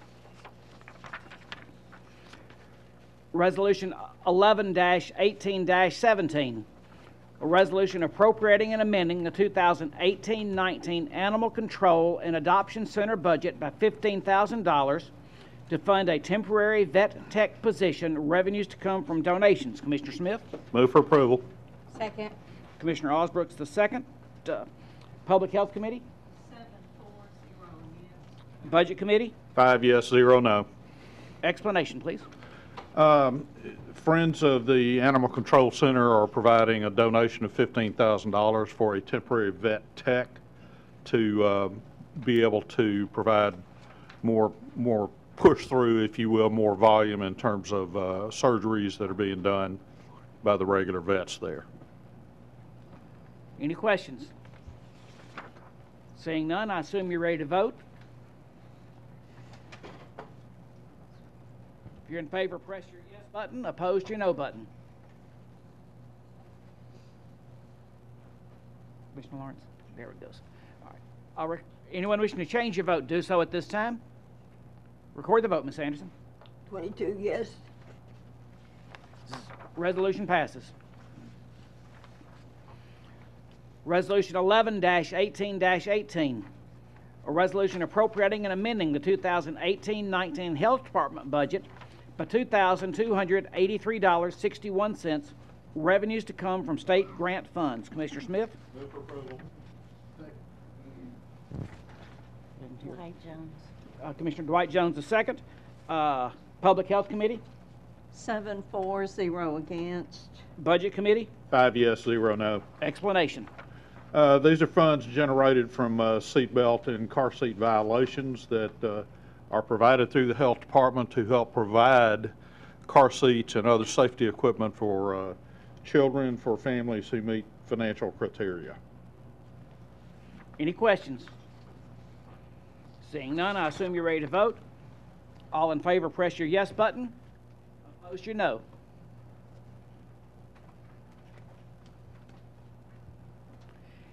Anyone wishing to change your vote, do so at this time. Record the vote, Ms. Anderson. 22 yes. Resolution passes.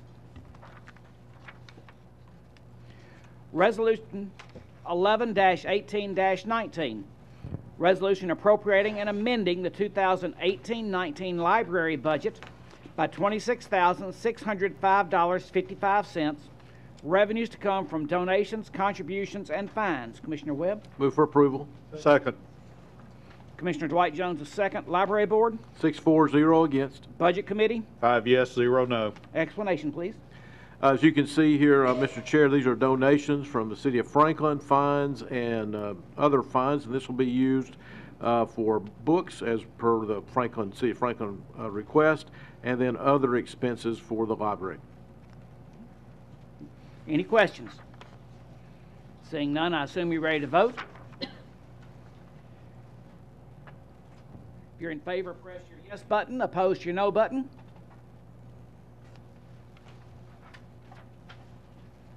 Anyone wishing to change your vote, do so at this time. Record the vote, Ms. Anderson. 22 yes, 0 no. Resolution passes. Resolution 11-18-20. Resolution authorizing the Williamson County Mayor to enter into an agreement with the State of Tennessee, the Office of the Secretary of State, Tennessee State Library and Archives, and appropriating and amending the 2018-19 library budget by $8,000. Commissioner Webb. Move for approval. Commissioner Dwight Jones, the second. Library Board. 6-4-0 against. Budget Committee. 5 yes, 0 no. Explanation. This is an amount, a grant fund, and this fund is currently in the existing budget of $8,000, and this will assist the library in the purchasing of computers and computer software for the public library. Are there any questions? Seeing none, I assume you're ready to vote. If you're in favor, press your yes button. Opposed, your no button.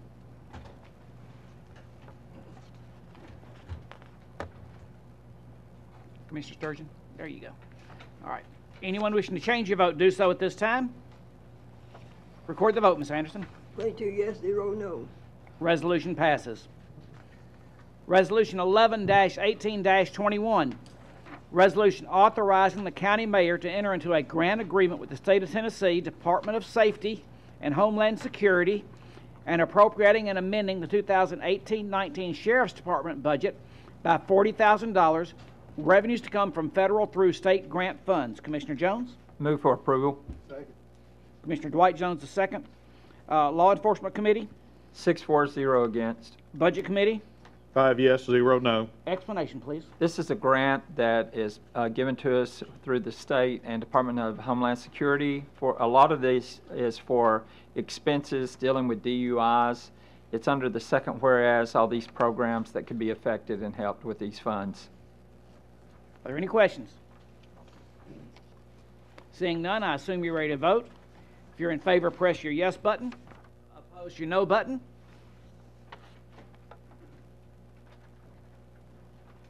Anyone wishing to change your vote, do so at this time. Record the vote, Ms. Anderson. 22 yes, 0 no. Thank you. Resolution passes. Resolution 11-18-23. Resolution authorizing the Williamson County Mayor to sign a Justice Assistant Grant contract with the State of Tennessee Department of Finance and Administration received through the Office of Criminal Justice Program. Commissioner Landrum? Move for approval. Second. Commissioner Smith, the second. Human Resource Committee?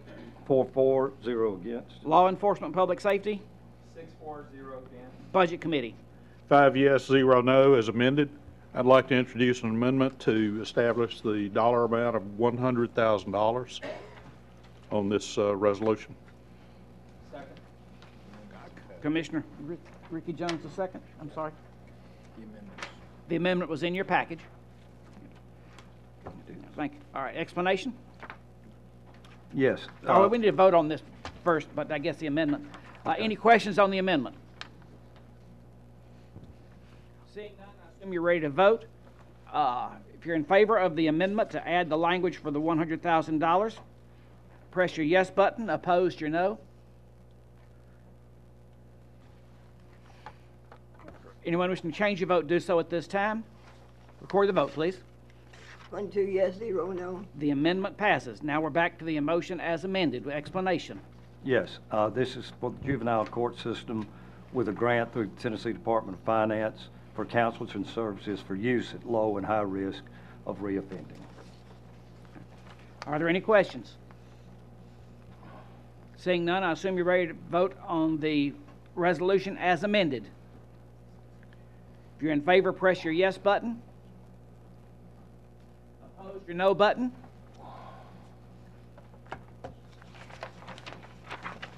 Anyone wishing to change your vote, do so at this time. Record the vote, Ms. Anderson. 22 yes, 0 no. Resolution passes. Resolution 11-18-24. Resolution authorizing the Williamson County Mayor to sign a grant contract with the State of Tennessee Commission on Children and Youth and amending the 2018-19 juvenile court budget by $58,365. Revenues to come from state grant funds. Commissioner Landrum. Move for approval. Second. Commissioner Dwight Jones, the second. Human Resources Committee. 4-0 against. Law Enforcement Public Safety. 6-4-0 against. Budget Committee. 5 yes, 0 no. Explanation, please. Yes, this is for the Williamson County Juvenile Court, providing treatment, supervision, and support of at-risk youth, and it comes from grant fund through the Tennessee Commission of Children and Youth. Are there any questions? Seeing none, I assume you're ready to vote. If you're in favor, press your yes button. Opposed, your no button.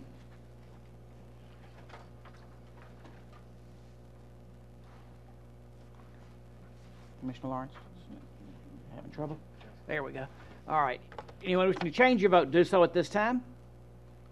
Record the vote, Ms. Anderson. 22 yes, 0 no. Resolution passes. Resolution 11-18-26. Resolution authorizing the Williamson County Mayor to sign a contract with the Tennessee Department of Safety and Homeland Security and amend the 2018-19 General Sessions DUI court budget by $73,000. Revenues to come from federal through state grant funds. Commissioner Landrum. Move for approval. We skipped one. I skipped one. All right, I read the wrong one. Let's start over. Excuse me. Okay. This is Resolution 11-18-25. Resolution authorizing the Williamson County Mayor to sign the Access and Visitation Grant Contract with the State of Tennessee Administration Office of the Courts and amending the 2018-19 Juvenile Court budget by $3,500. Revenues to come from state grant funds. Commissioner Jones. Move for approval. Second. Commissioner Dwight Jones, the second. Law Enforcement Public Safety. 6-4-0 against. Budget Committee. 5 yes, 0 no. Explanation, please. This grant is to help those that are at risk and low income youth, that it's to help with them with supervision and support for these risk youth. Youth at risk. Okay. Are there any questions? And it is for visitation rights. That's correct. Sorry. Are there any questions? Okay.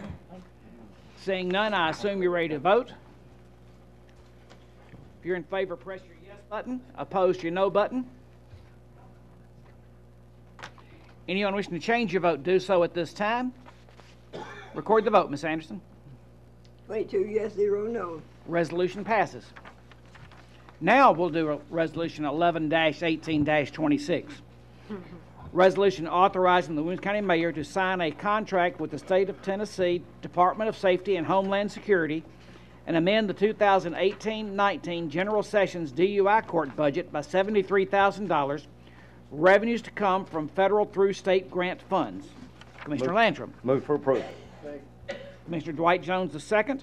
Human Resources Committee. 4-0 against. Law Enforcement Public Safety. 6-4-0 against. Budget Committee.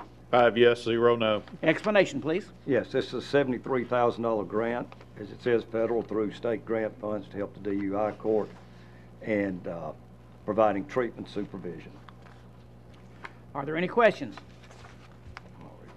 Seeing none, I assume you're ready to vote. Countermeasures. If you're in favor, press your yes button. Opposed, your no button. Anyone wishing to change your vote, do so at this time. Record the vote, Ms. Anderson. 22 yes, 0 no. Resolution passes. Resolution 11-18-28. Resolution appropriating and amending the 2018-19 county general budget by $234,730 to provide for new personnel and operating costs associated with providing security at the historic courthouse. Revenues to come from unappropriated county general funds. Commissioner Landrum. Move for approval. Second. Commissioner Dwight Jones, the second. Human Resource Committee. 4-0 against. Law Enforcement Public Safety. 6-4-0 against. Budget Committee. 4 yes, 0 no. Explanation, Commissioner.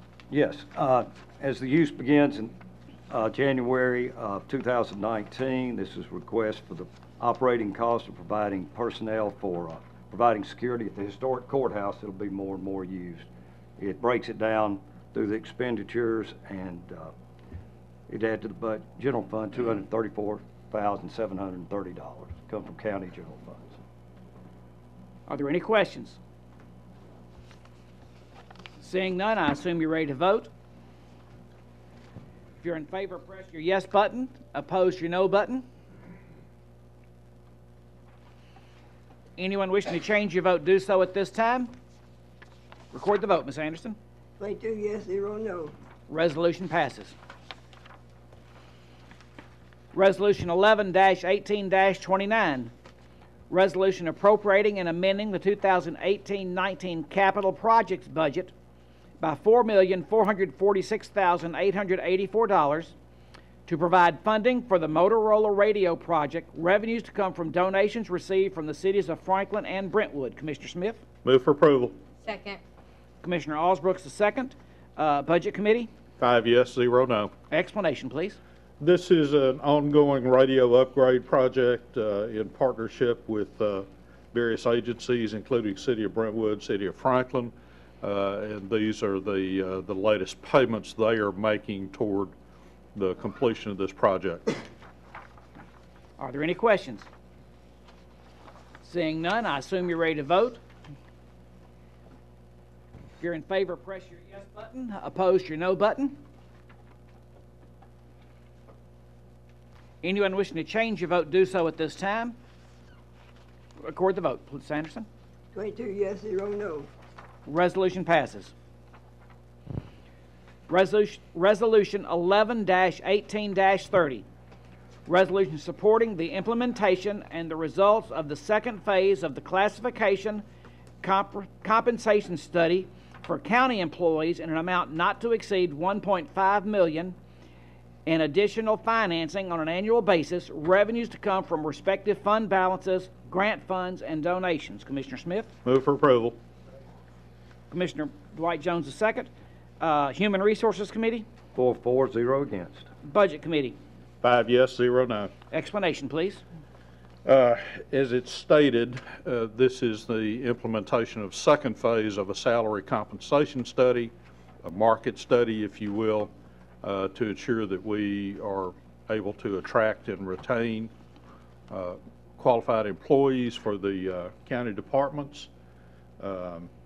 This is the implementation resolution. We'll be following it up next with the funding resolution with a more defined amount, but I would ask for your approval. Are there any questions? Seeing none, I assume you're ready to vote. If you're in favor, press your yes button. Opposed, your no button. Anyone wishing to change your vote, do so at this time. Record the vote, Ms. Anderson. 22 yes, 0 no. Resolution passes. Resolution 11-18-31. Resolution amending the 2018-19 adopted operating budget for the county general and highway funds to implement the results of the second phase of a classification compensation study for county employees. Revenues to come from the respective fund balance, grant funds, and donations. Commissioner Smith? Move for approval. Second. Commissioner Osbrooks the second. The Highway Commission was 5-4-0 against. Budget Committee? 5 yes, 0 no. Explanation.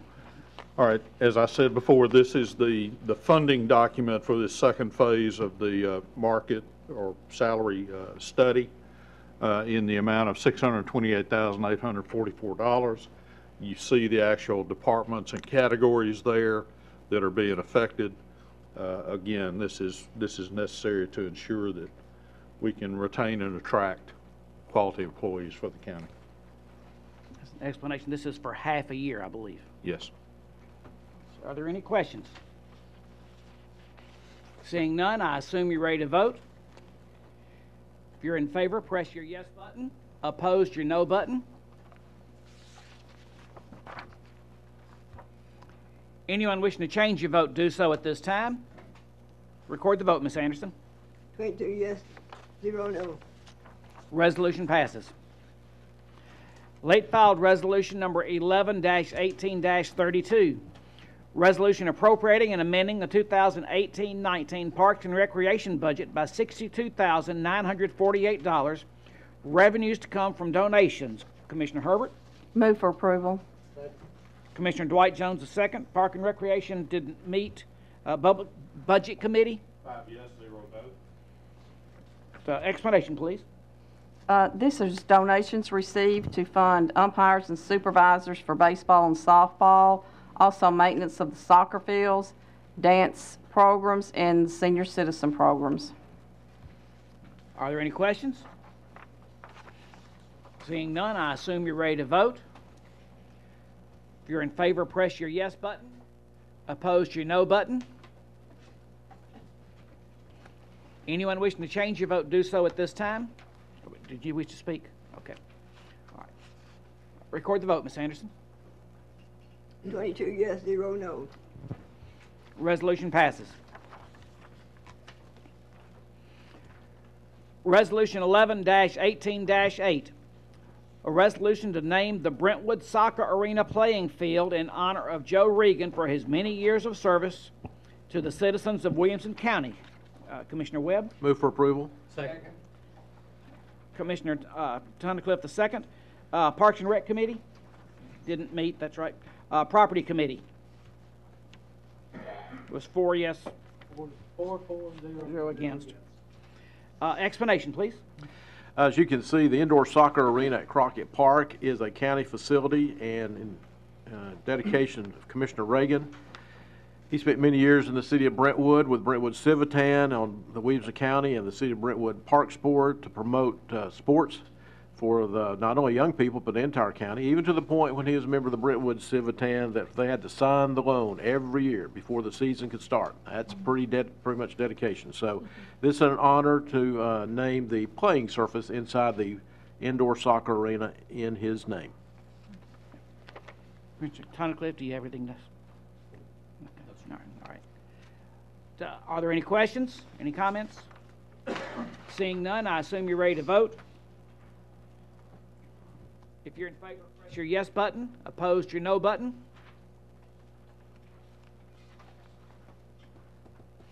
Anyone wishing to change your vote, do so at this time. Record the vote, Ms. Anderson. 22 yes, 0 no. Resolution passes. Resolution 11-18-9. Resolution authorizing the Williamson County Mayor to accept the donation of a steel ballpark light standard and to enter into a ground lease agreement with Verizon Wireless for the use of a portion of the real property to construct an equipment shed.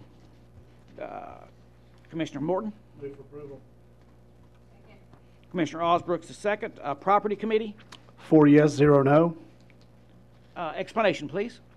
Verizon is asked to put up a taller light tower off Manley Road and is willing to donate lights for the lighting of ball fields. Then they're going to lease back some of the property to put in equipment from the county and enter a ground lease to have hopefully better cell phone coverage too. Any questions? Seeing none, I assume you're ready to vote. If you're in favor, press your yes button. Opposed, your no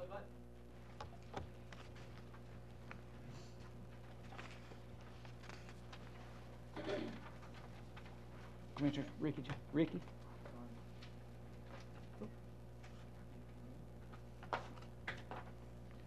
Anyone wishing to change your vote, do so at this time. Record the vote, Ms. Anderson.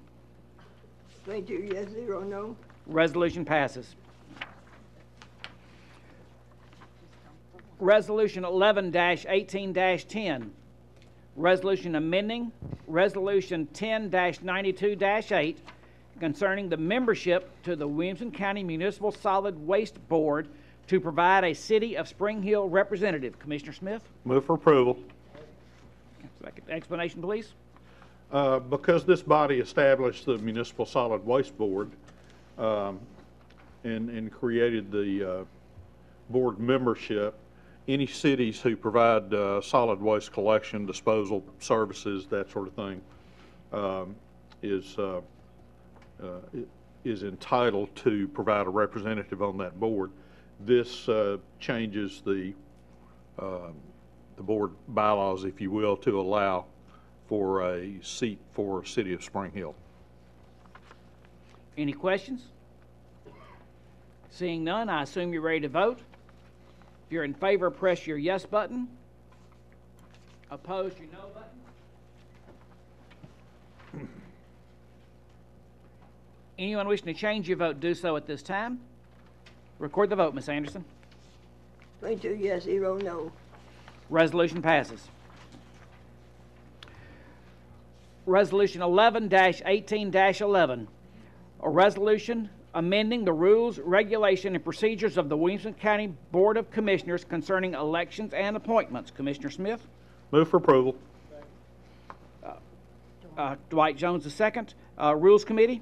5 yes, 0 no. Explanation, please. This clarifies the rules for appointing vacancies, except for vacancies to the Board of Education. It says that this body shall make appointments to fill a vacancy within 120 days of notice, unless there's a general election. Vacancy on the Board of Ed must be filled at the next regular meeting or a special call meeting. That was recommended to clarify the current procedure and approved by the Rules Committee, and I ask for your approval. Any questions? Seeing none, I assume you're ready to vote. This will just require a simple majority. So if you're in favor, press your yes button. Opposed, your no button.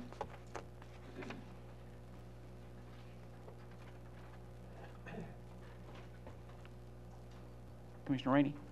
There we go. Anyone wishing to change your vote, do so at this time. Record the vote, Ms. Anderson. 22 yes, 0 no. Thank you. And to explain my earlier comment for the new commissioners, our rules state that during the months of October and November, we can change our rules by a simple majority. If a rule wants to be changed after that time, it requires a 2/3 majority. So, as far as explanation for the comment. Resolution 11-18-11, resolution amending the rules and regulations and procedures of the Williamson County Board of Commission. I just did that one. We'll try again. Resolution 11-18-12, resolution amending the rules, regulations, and procedures of the Williamson County Board of Commissioners concerning the time and date of the Board of Commissioners' January meeting. Commissioner Smith? Move for approval. Commissioner Osbrooks II. Explanation? Rules Committee voted 5 yes, 0 no. The explanation for this is this was discussed by the Rules Committee last year. It was brought back to us and discussed further in the committee this year. We voted to bring this to the commission. Obviously, in January, there is a conflict with a particular sporting event that a lot of people are particularly interested in. And so we felt like to reduce the potential conflict there, that this would be a simple fix. And Rules Committee supported that 5-0. Commissioner Mason. Thank you. I have a question. I'm curious as to which commissioner had the forethought to plan this, and are they an Alabama fan and that presumptuous to think that they will be watching a game? It was not what you might expect. It was actually someone else. Are there any other questions? I just was wondering if council thought his team would be in this. As a Vanderbilt fan, I have no opinion on the desirability of moving this meeting.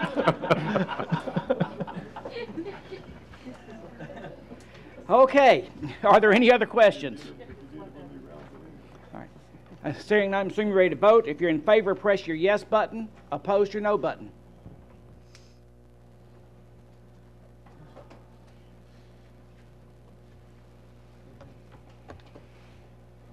Anyone wishing to change your vote, do so at this time. Record the vote, Ms. Anderson. 21 yes, 1 abstained. I didn't abstain. I voted no. And I'm also a Vanderbilt fan. Resolution passes.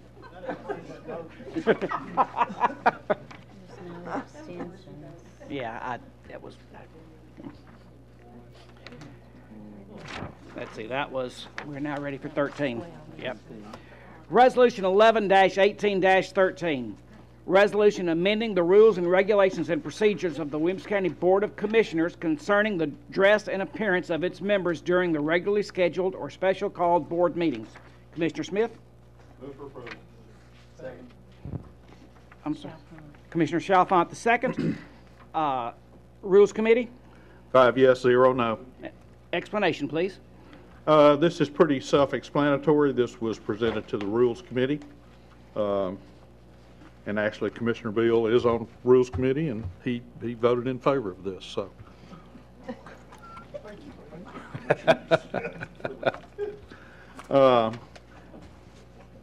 I'll be glad to answer any question. This, like I say, is pretty self-explanatory. All right, Commissioner Sturgeon? Yeah, thank you. I'm just wondering what precipitated the need for this rule? I mean, this pertains to commissioners, right, not the audience? Yes. So, yeah, what are we trying to fix? I don't know that there's been any egregious conduct up to this point, to my recollection over the years I've been here. I think it was something that was presented as a suggestion for appropriate conduct going forward. Okay, well then, I don't like this one because it seems like a rule that isn't really necessary, and who's to decide what's appropriate and what isn't? That I just don't think, I don't know, I just don't, I would not be for this rule. Commissioner Lawrence? Okay, I'm trying to find a resolution, but does the resolution spell out what kind of dress code we're trying to establish here? Or, I mean, yes. Okay, all right, I'm sorry. All right, so. Put your mind down. Sorry. All right, that answers my question. Thank you. All right, Commissioner Mason? Two-part question, thank you. One, how did it change, or did we just create it, or did we change it from what it was? And two, if you are in violation, what's the penalty? Okay. All right. It just says it'll be a violation. There was no rule as far as a dress code in ours, so this is a new rule. Okay. And I'd have to ask legal to opine on the second part of the question. I don't think there really is a penalty other than possibly public censure by the body if you were to violate it. Okay. All right, hang on just a second. Hang on. Commissioner Allo? Hang on just a second.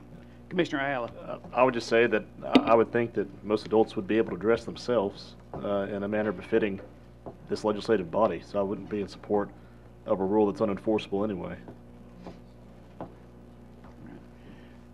All right, thank you. Commissioner Rainey, you were wishing to speak? I'm going to back off. Okay.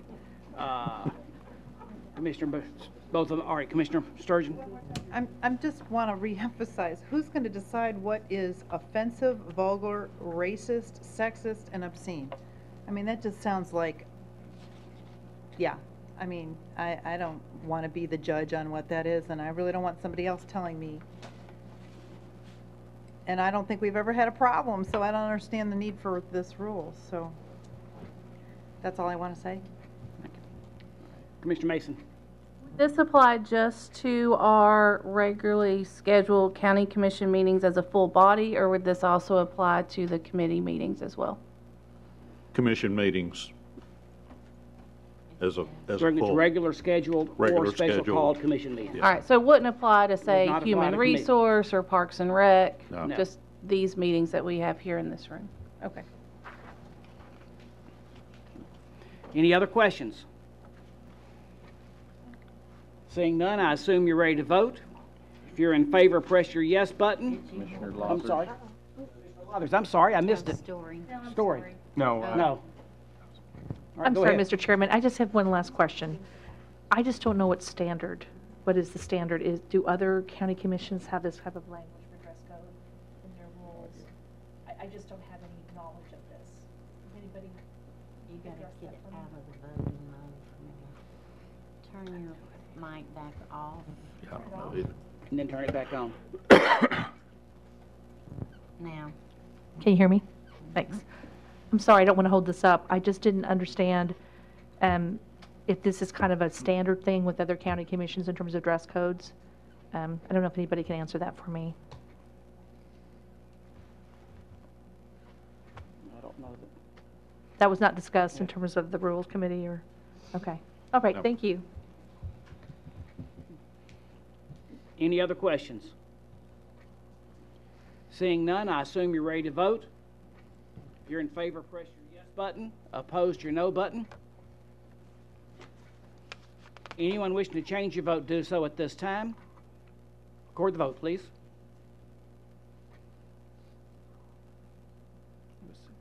Ten yes, 12 no. 10 yes, 12 no.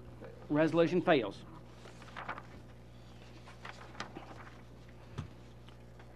Resolution 11-18-14. Resolution amending the rules and regulations and procedures of the Williamson County Board of Commission concerning attaining a quorum at all standing committees. Commissioner Smith? Move for approval. Commissioner Dwight Jones II. Rules Committee? 5 yes, 0 no. Explanation, please. Because of the difficulty we've experienced getting quorums for committee meetings in the last couple of years, one solution proposed that was considered by the Rules Committee and recommended to this board was that the chairperson of the commission be recognized as a member of all standing committees for the purpose of attaining a quorum. Not a voting member of the committee, but a member for the purpose of a quorum in order to allow the committees to go ahead and meet. Any questions? I have one. The way you stated that, would the chairman have a vote if he is the quorum? Because the way you... He would not have a vote, he would just be the member for the quorum. All right, thank you. Yeah. Just provides, okay. All right, Commissioner Sturgeon. I'm just a little confused. The chairman of the subcommittee or the chairman of the commission? Chairman of the commission.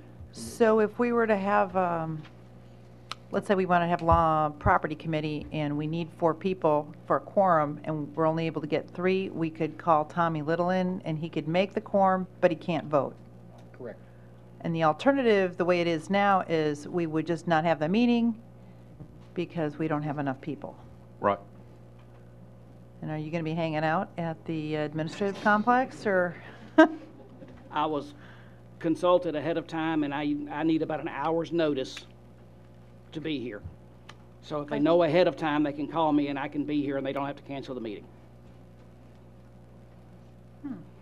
But it's not just me. This is for Why not let him vote? Why can't he vote? legal. He's an ex officio member.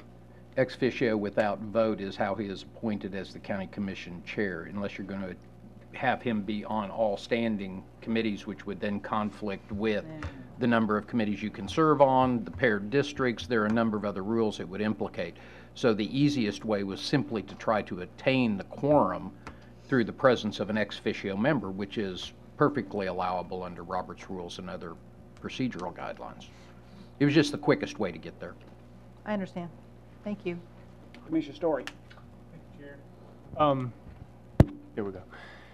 I think it's an opportunity for business to move forward. I just really would hope that that the rest of the commissioners will do all their very level best to make quorum on their own, so we're not putting undue strain onto our chair and just do the work that the folks are sending us here to do. So that'd be my only point. Thank you. Commissioner Lawrence? Thank you, Mr. Chairman. My mic working now? Okay. Just a question maybe for council. The school board is able to meet, and sometimes their members can Skype in on a Skype and not have to necessarily be physically present at a meeting. Is that possible for this commission to be able to do that, or is there something legally prohibiting us from being able to do that? Bobby has a more in-depth answer to that than I can provide. Mr. Chairman, there is actually an exception in the general law that provides that ability to school boards and some municipalities. They have to meet certain guidelines before they can exercise that authority. You do not have that authority. Okay, that answers the question. Thank you. Are there any other questions? Seeing none, I assume you're ready to... Williams. I'm sorry, Matt. One quick question. And for Jeff, is there just, what was the logic for this only for the standing committees and not the rotating committees as well? I defer, I wasn't at that particular meeting. That's what we were taking a look at, was the issues we were having. And when you talk about the ex officio members with the chairman, it only applies to the standing committees, is why we came to that conclusion. Right.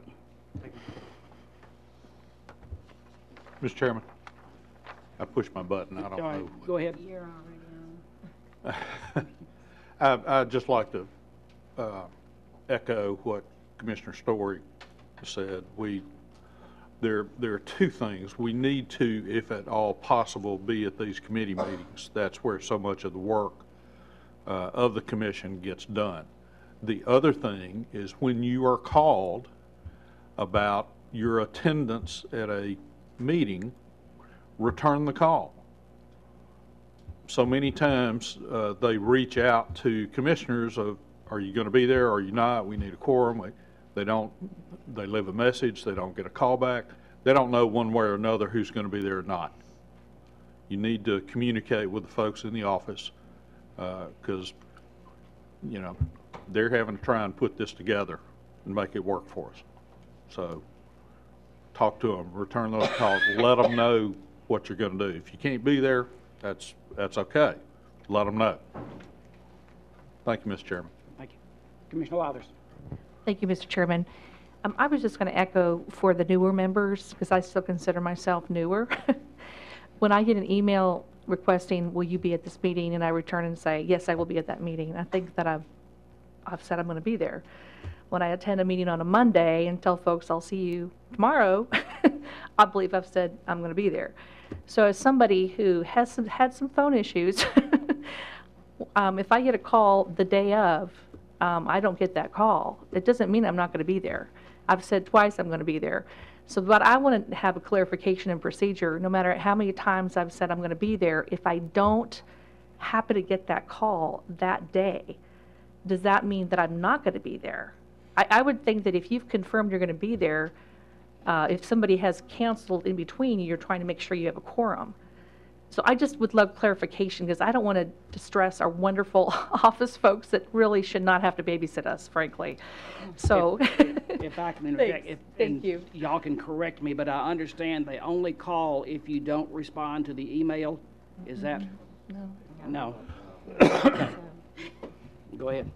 If I may, we do try to call everyone the day of the meeting to remind you all, because we know that your schedules change and things come up throughout the day, family matters, business matters, what have you.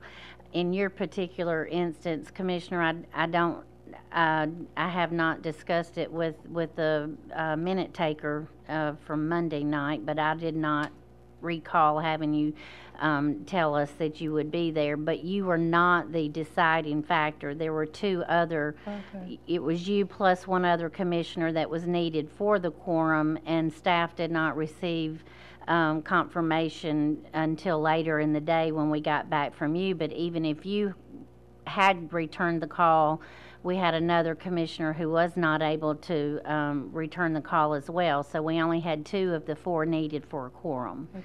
So usually we try to make the call around 3 o'clock because, as Chairman Little indicated, some folks come from Nashville and need a good hour or so to make the drive down. So usually by 3 3:15, we're trying to notify the press and notify the other commissioners who had already said they were planning to come, as well as notify commissioners that we don't know were planning to come. You know, we have to send a notice out to everyone so that if they were planning to come, we're trying as best we can not to inconvenience as many as we can. But we do send the notice out that your regularly scheduled meeting is going to meet next week on this and blah, blah, blah. But then the day of the meeting, we do certainly try to pick up the phone and call you and get a confirmation. In your particular instance, not to say that none of you are not trustworthy, but even though we have heard from some a week ago, I'm coming, the day of, if we don't make that phone call, they'll say, you should have called me, I forgot. I got you. So we're just trying to go the extra step. Can I ask you this? So, like some of us are covered if we don't know we're going to be available at 3 in the afternoon that day. Could we, if we've already responded by email to say we'll be there, could we call the morning of the meeting and just say, this is my confirmation, I'll be there? Yes, ma'am, Okay. certainly. We would love to Okay. hear from you that morning. Okay, that'll be my new plan of action. Thank you so much. And this was not, this resolution was discussed and filed and considered long before last week. Oh, no, I'm so glad for the clarification. I'm just going to let you know for whoever's been in other government, I know that, Paul, you have. I don't think we ever got this kind of care to be at meetings, so I appreciate it. Thank you. With our meetings, I mean, because there's a lot of staff that's involved. Yeah. And it's, our meetings are generally after staff hours, so, Right. you know, it's a lot of people involved besides just us. That's right. So, are there any other questions? Seeing none, I assume you're ready to vote. If you're in favor, press your yes button. Opposed, your no button.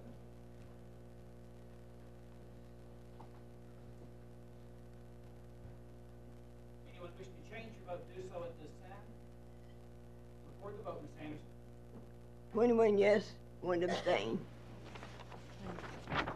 Resolution passes. It's 1 no, excuse me. Okay.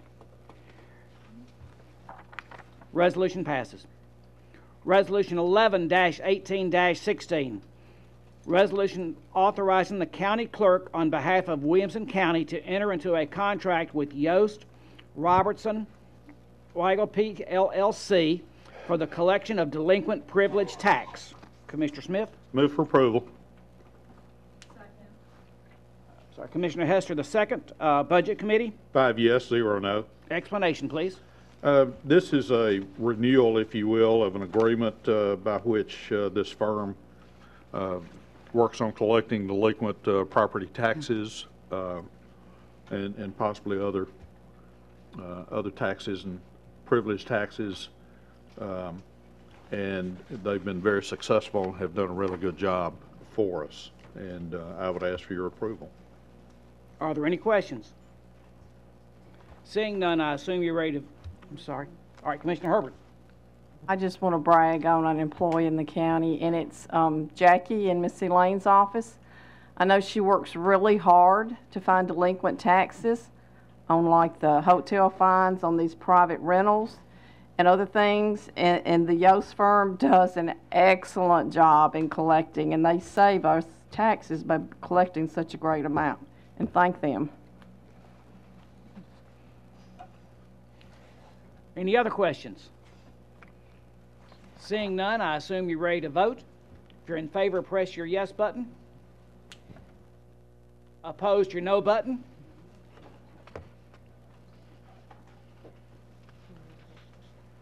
Anyone wishing to change your vote, do so at this time. Record the vote, Ms. Anderson. 22 yes, 0 no. Resolution passes. Resolution 11-18-22. Resolution authorizing the Williamson County Mayor to enter into a contract with various Tennessee counties on behalf of Juvenile Court of Williamson County to house juveniles in its Juvenile Detention Center. Commissioner Jones? Move for approval. Commissioner Dwight Jones II. Law Enforcement Public Safety? 6-4-0 against. Budget Committee? 5 yes, 0 no. Explanation, please. There are surrounding counties that from time may need to house juveniles in our detention centers, And if we have the space available at a rate of $125 a day, we will house or take these juveniles in. Any questions? Seeing none, I assume you're ready to vote. If you're in favor, press your yes button. Opposed, your no button.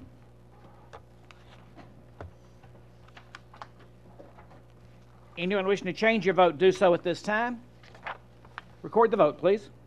22 yes, 0 no. Resolution passes. Resolution 11-18-27. Resolution declaring certain Williamson County-owned handguns surplus and authorizing the Sheriff's Office to exchange the handguns with a licensed and qualified law enforcement weapons dealers for new handguns. Commissioner Ricky Jones. Move for approval. Commissioner Dwight Jones II. Law Enforcement Public Safety. 6-4-0 against. Explanation. This is where older handguns can be, or outdated handguns can be traded in for the purchase of new Glock 9mm handguns. Are there any questions? Seeing none, I assume you're ready to vote. If you're in favor, press your yes button. Opposed, your no button.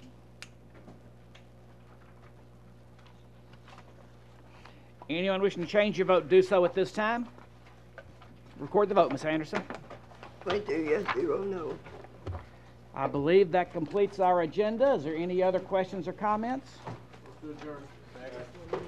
We are adjourned. You never know which ones are going to bring the questions. I would thought that other one is, since it was at the first meeting.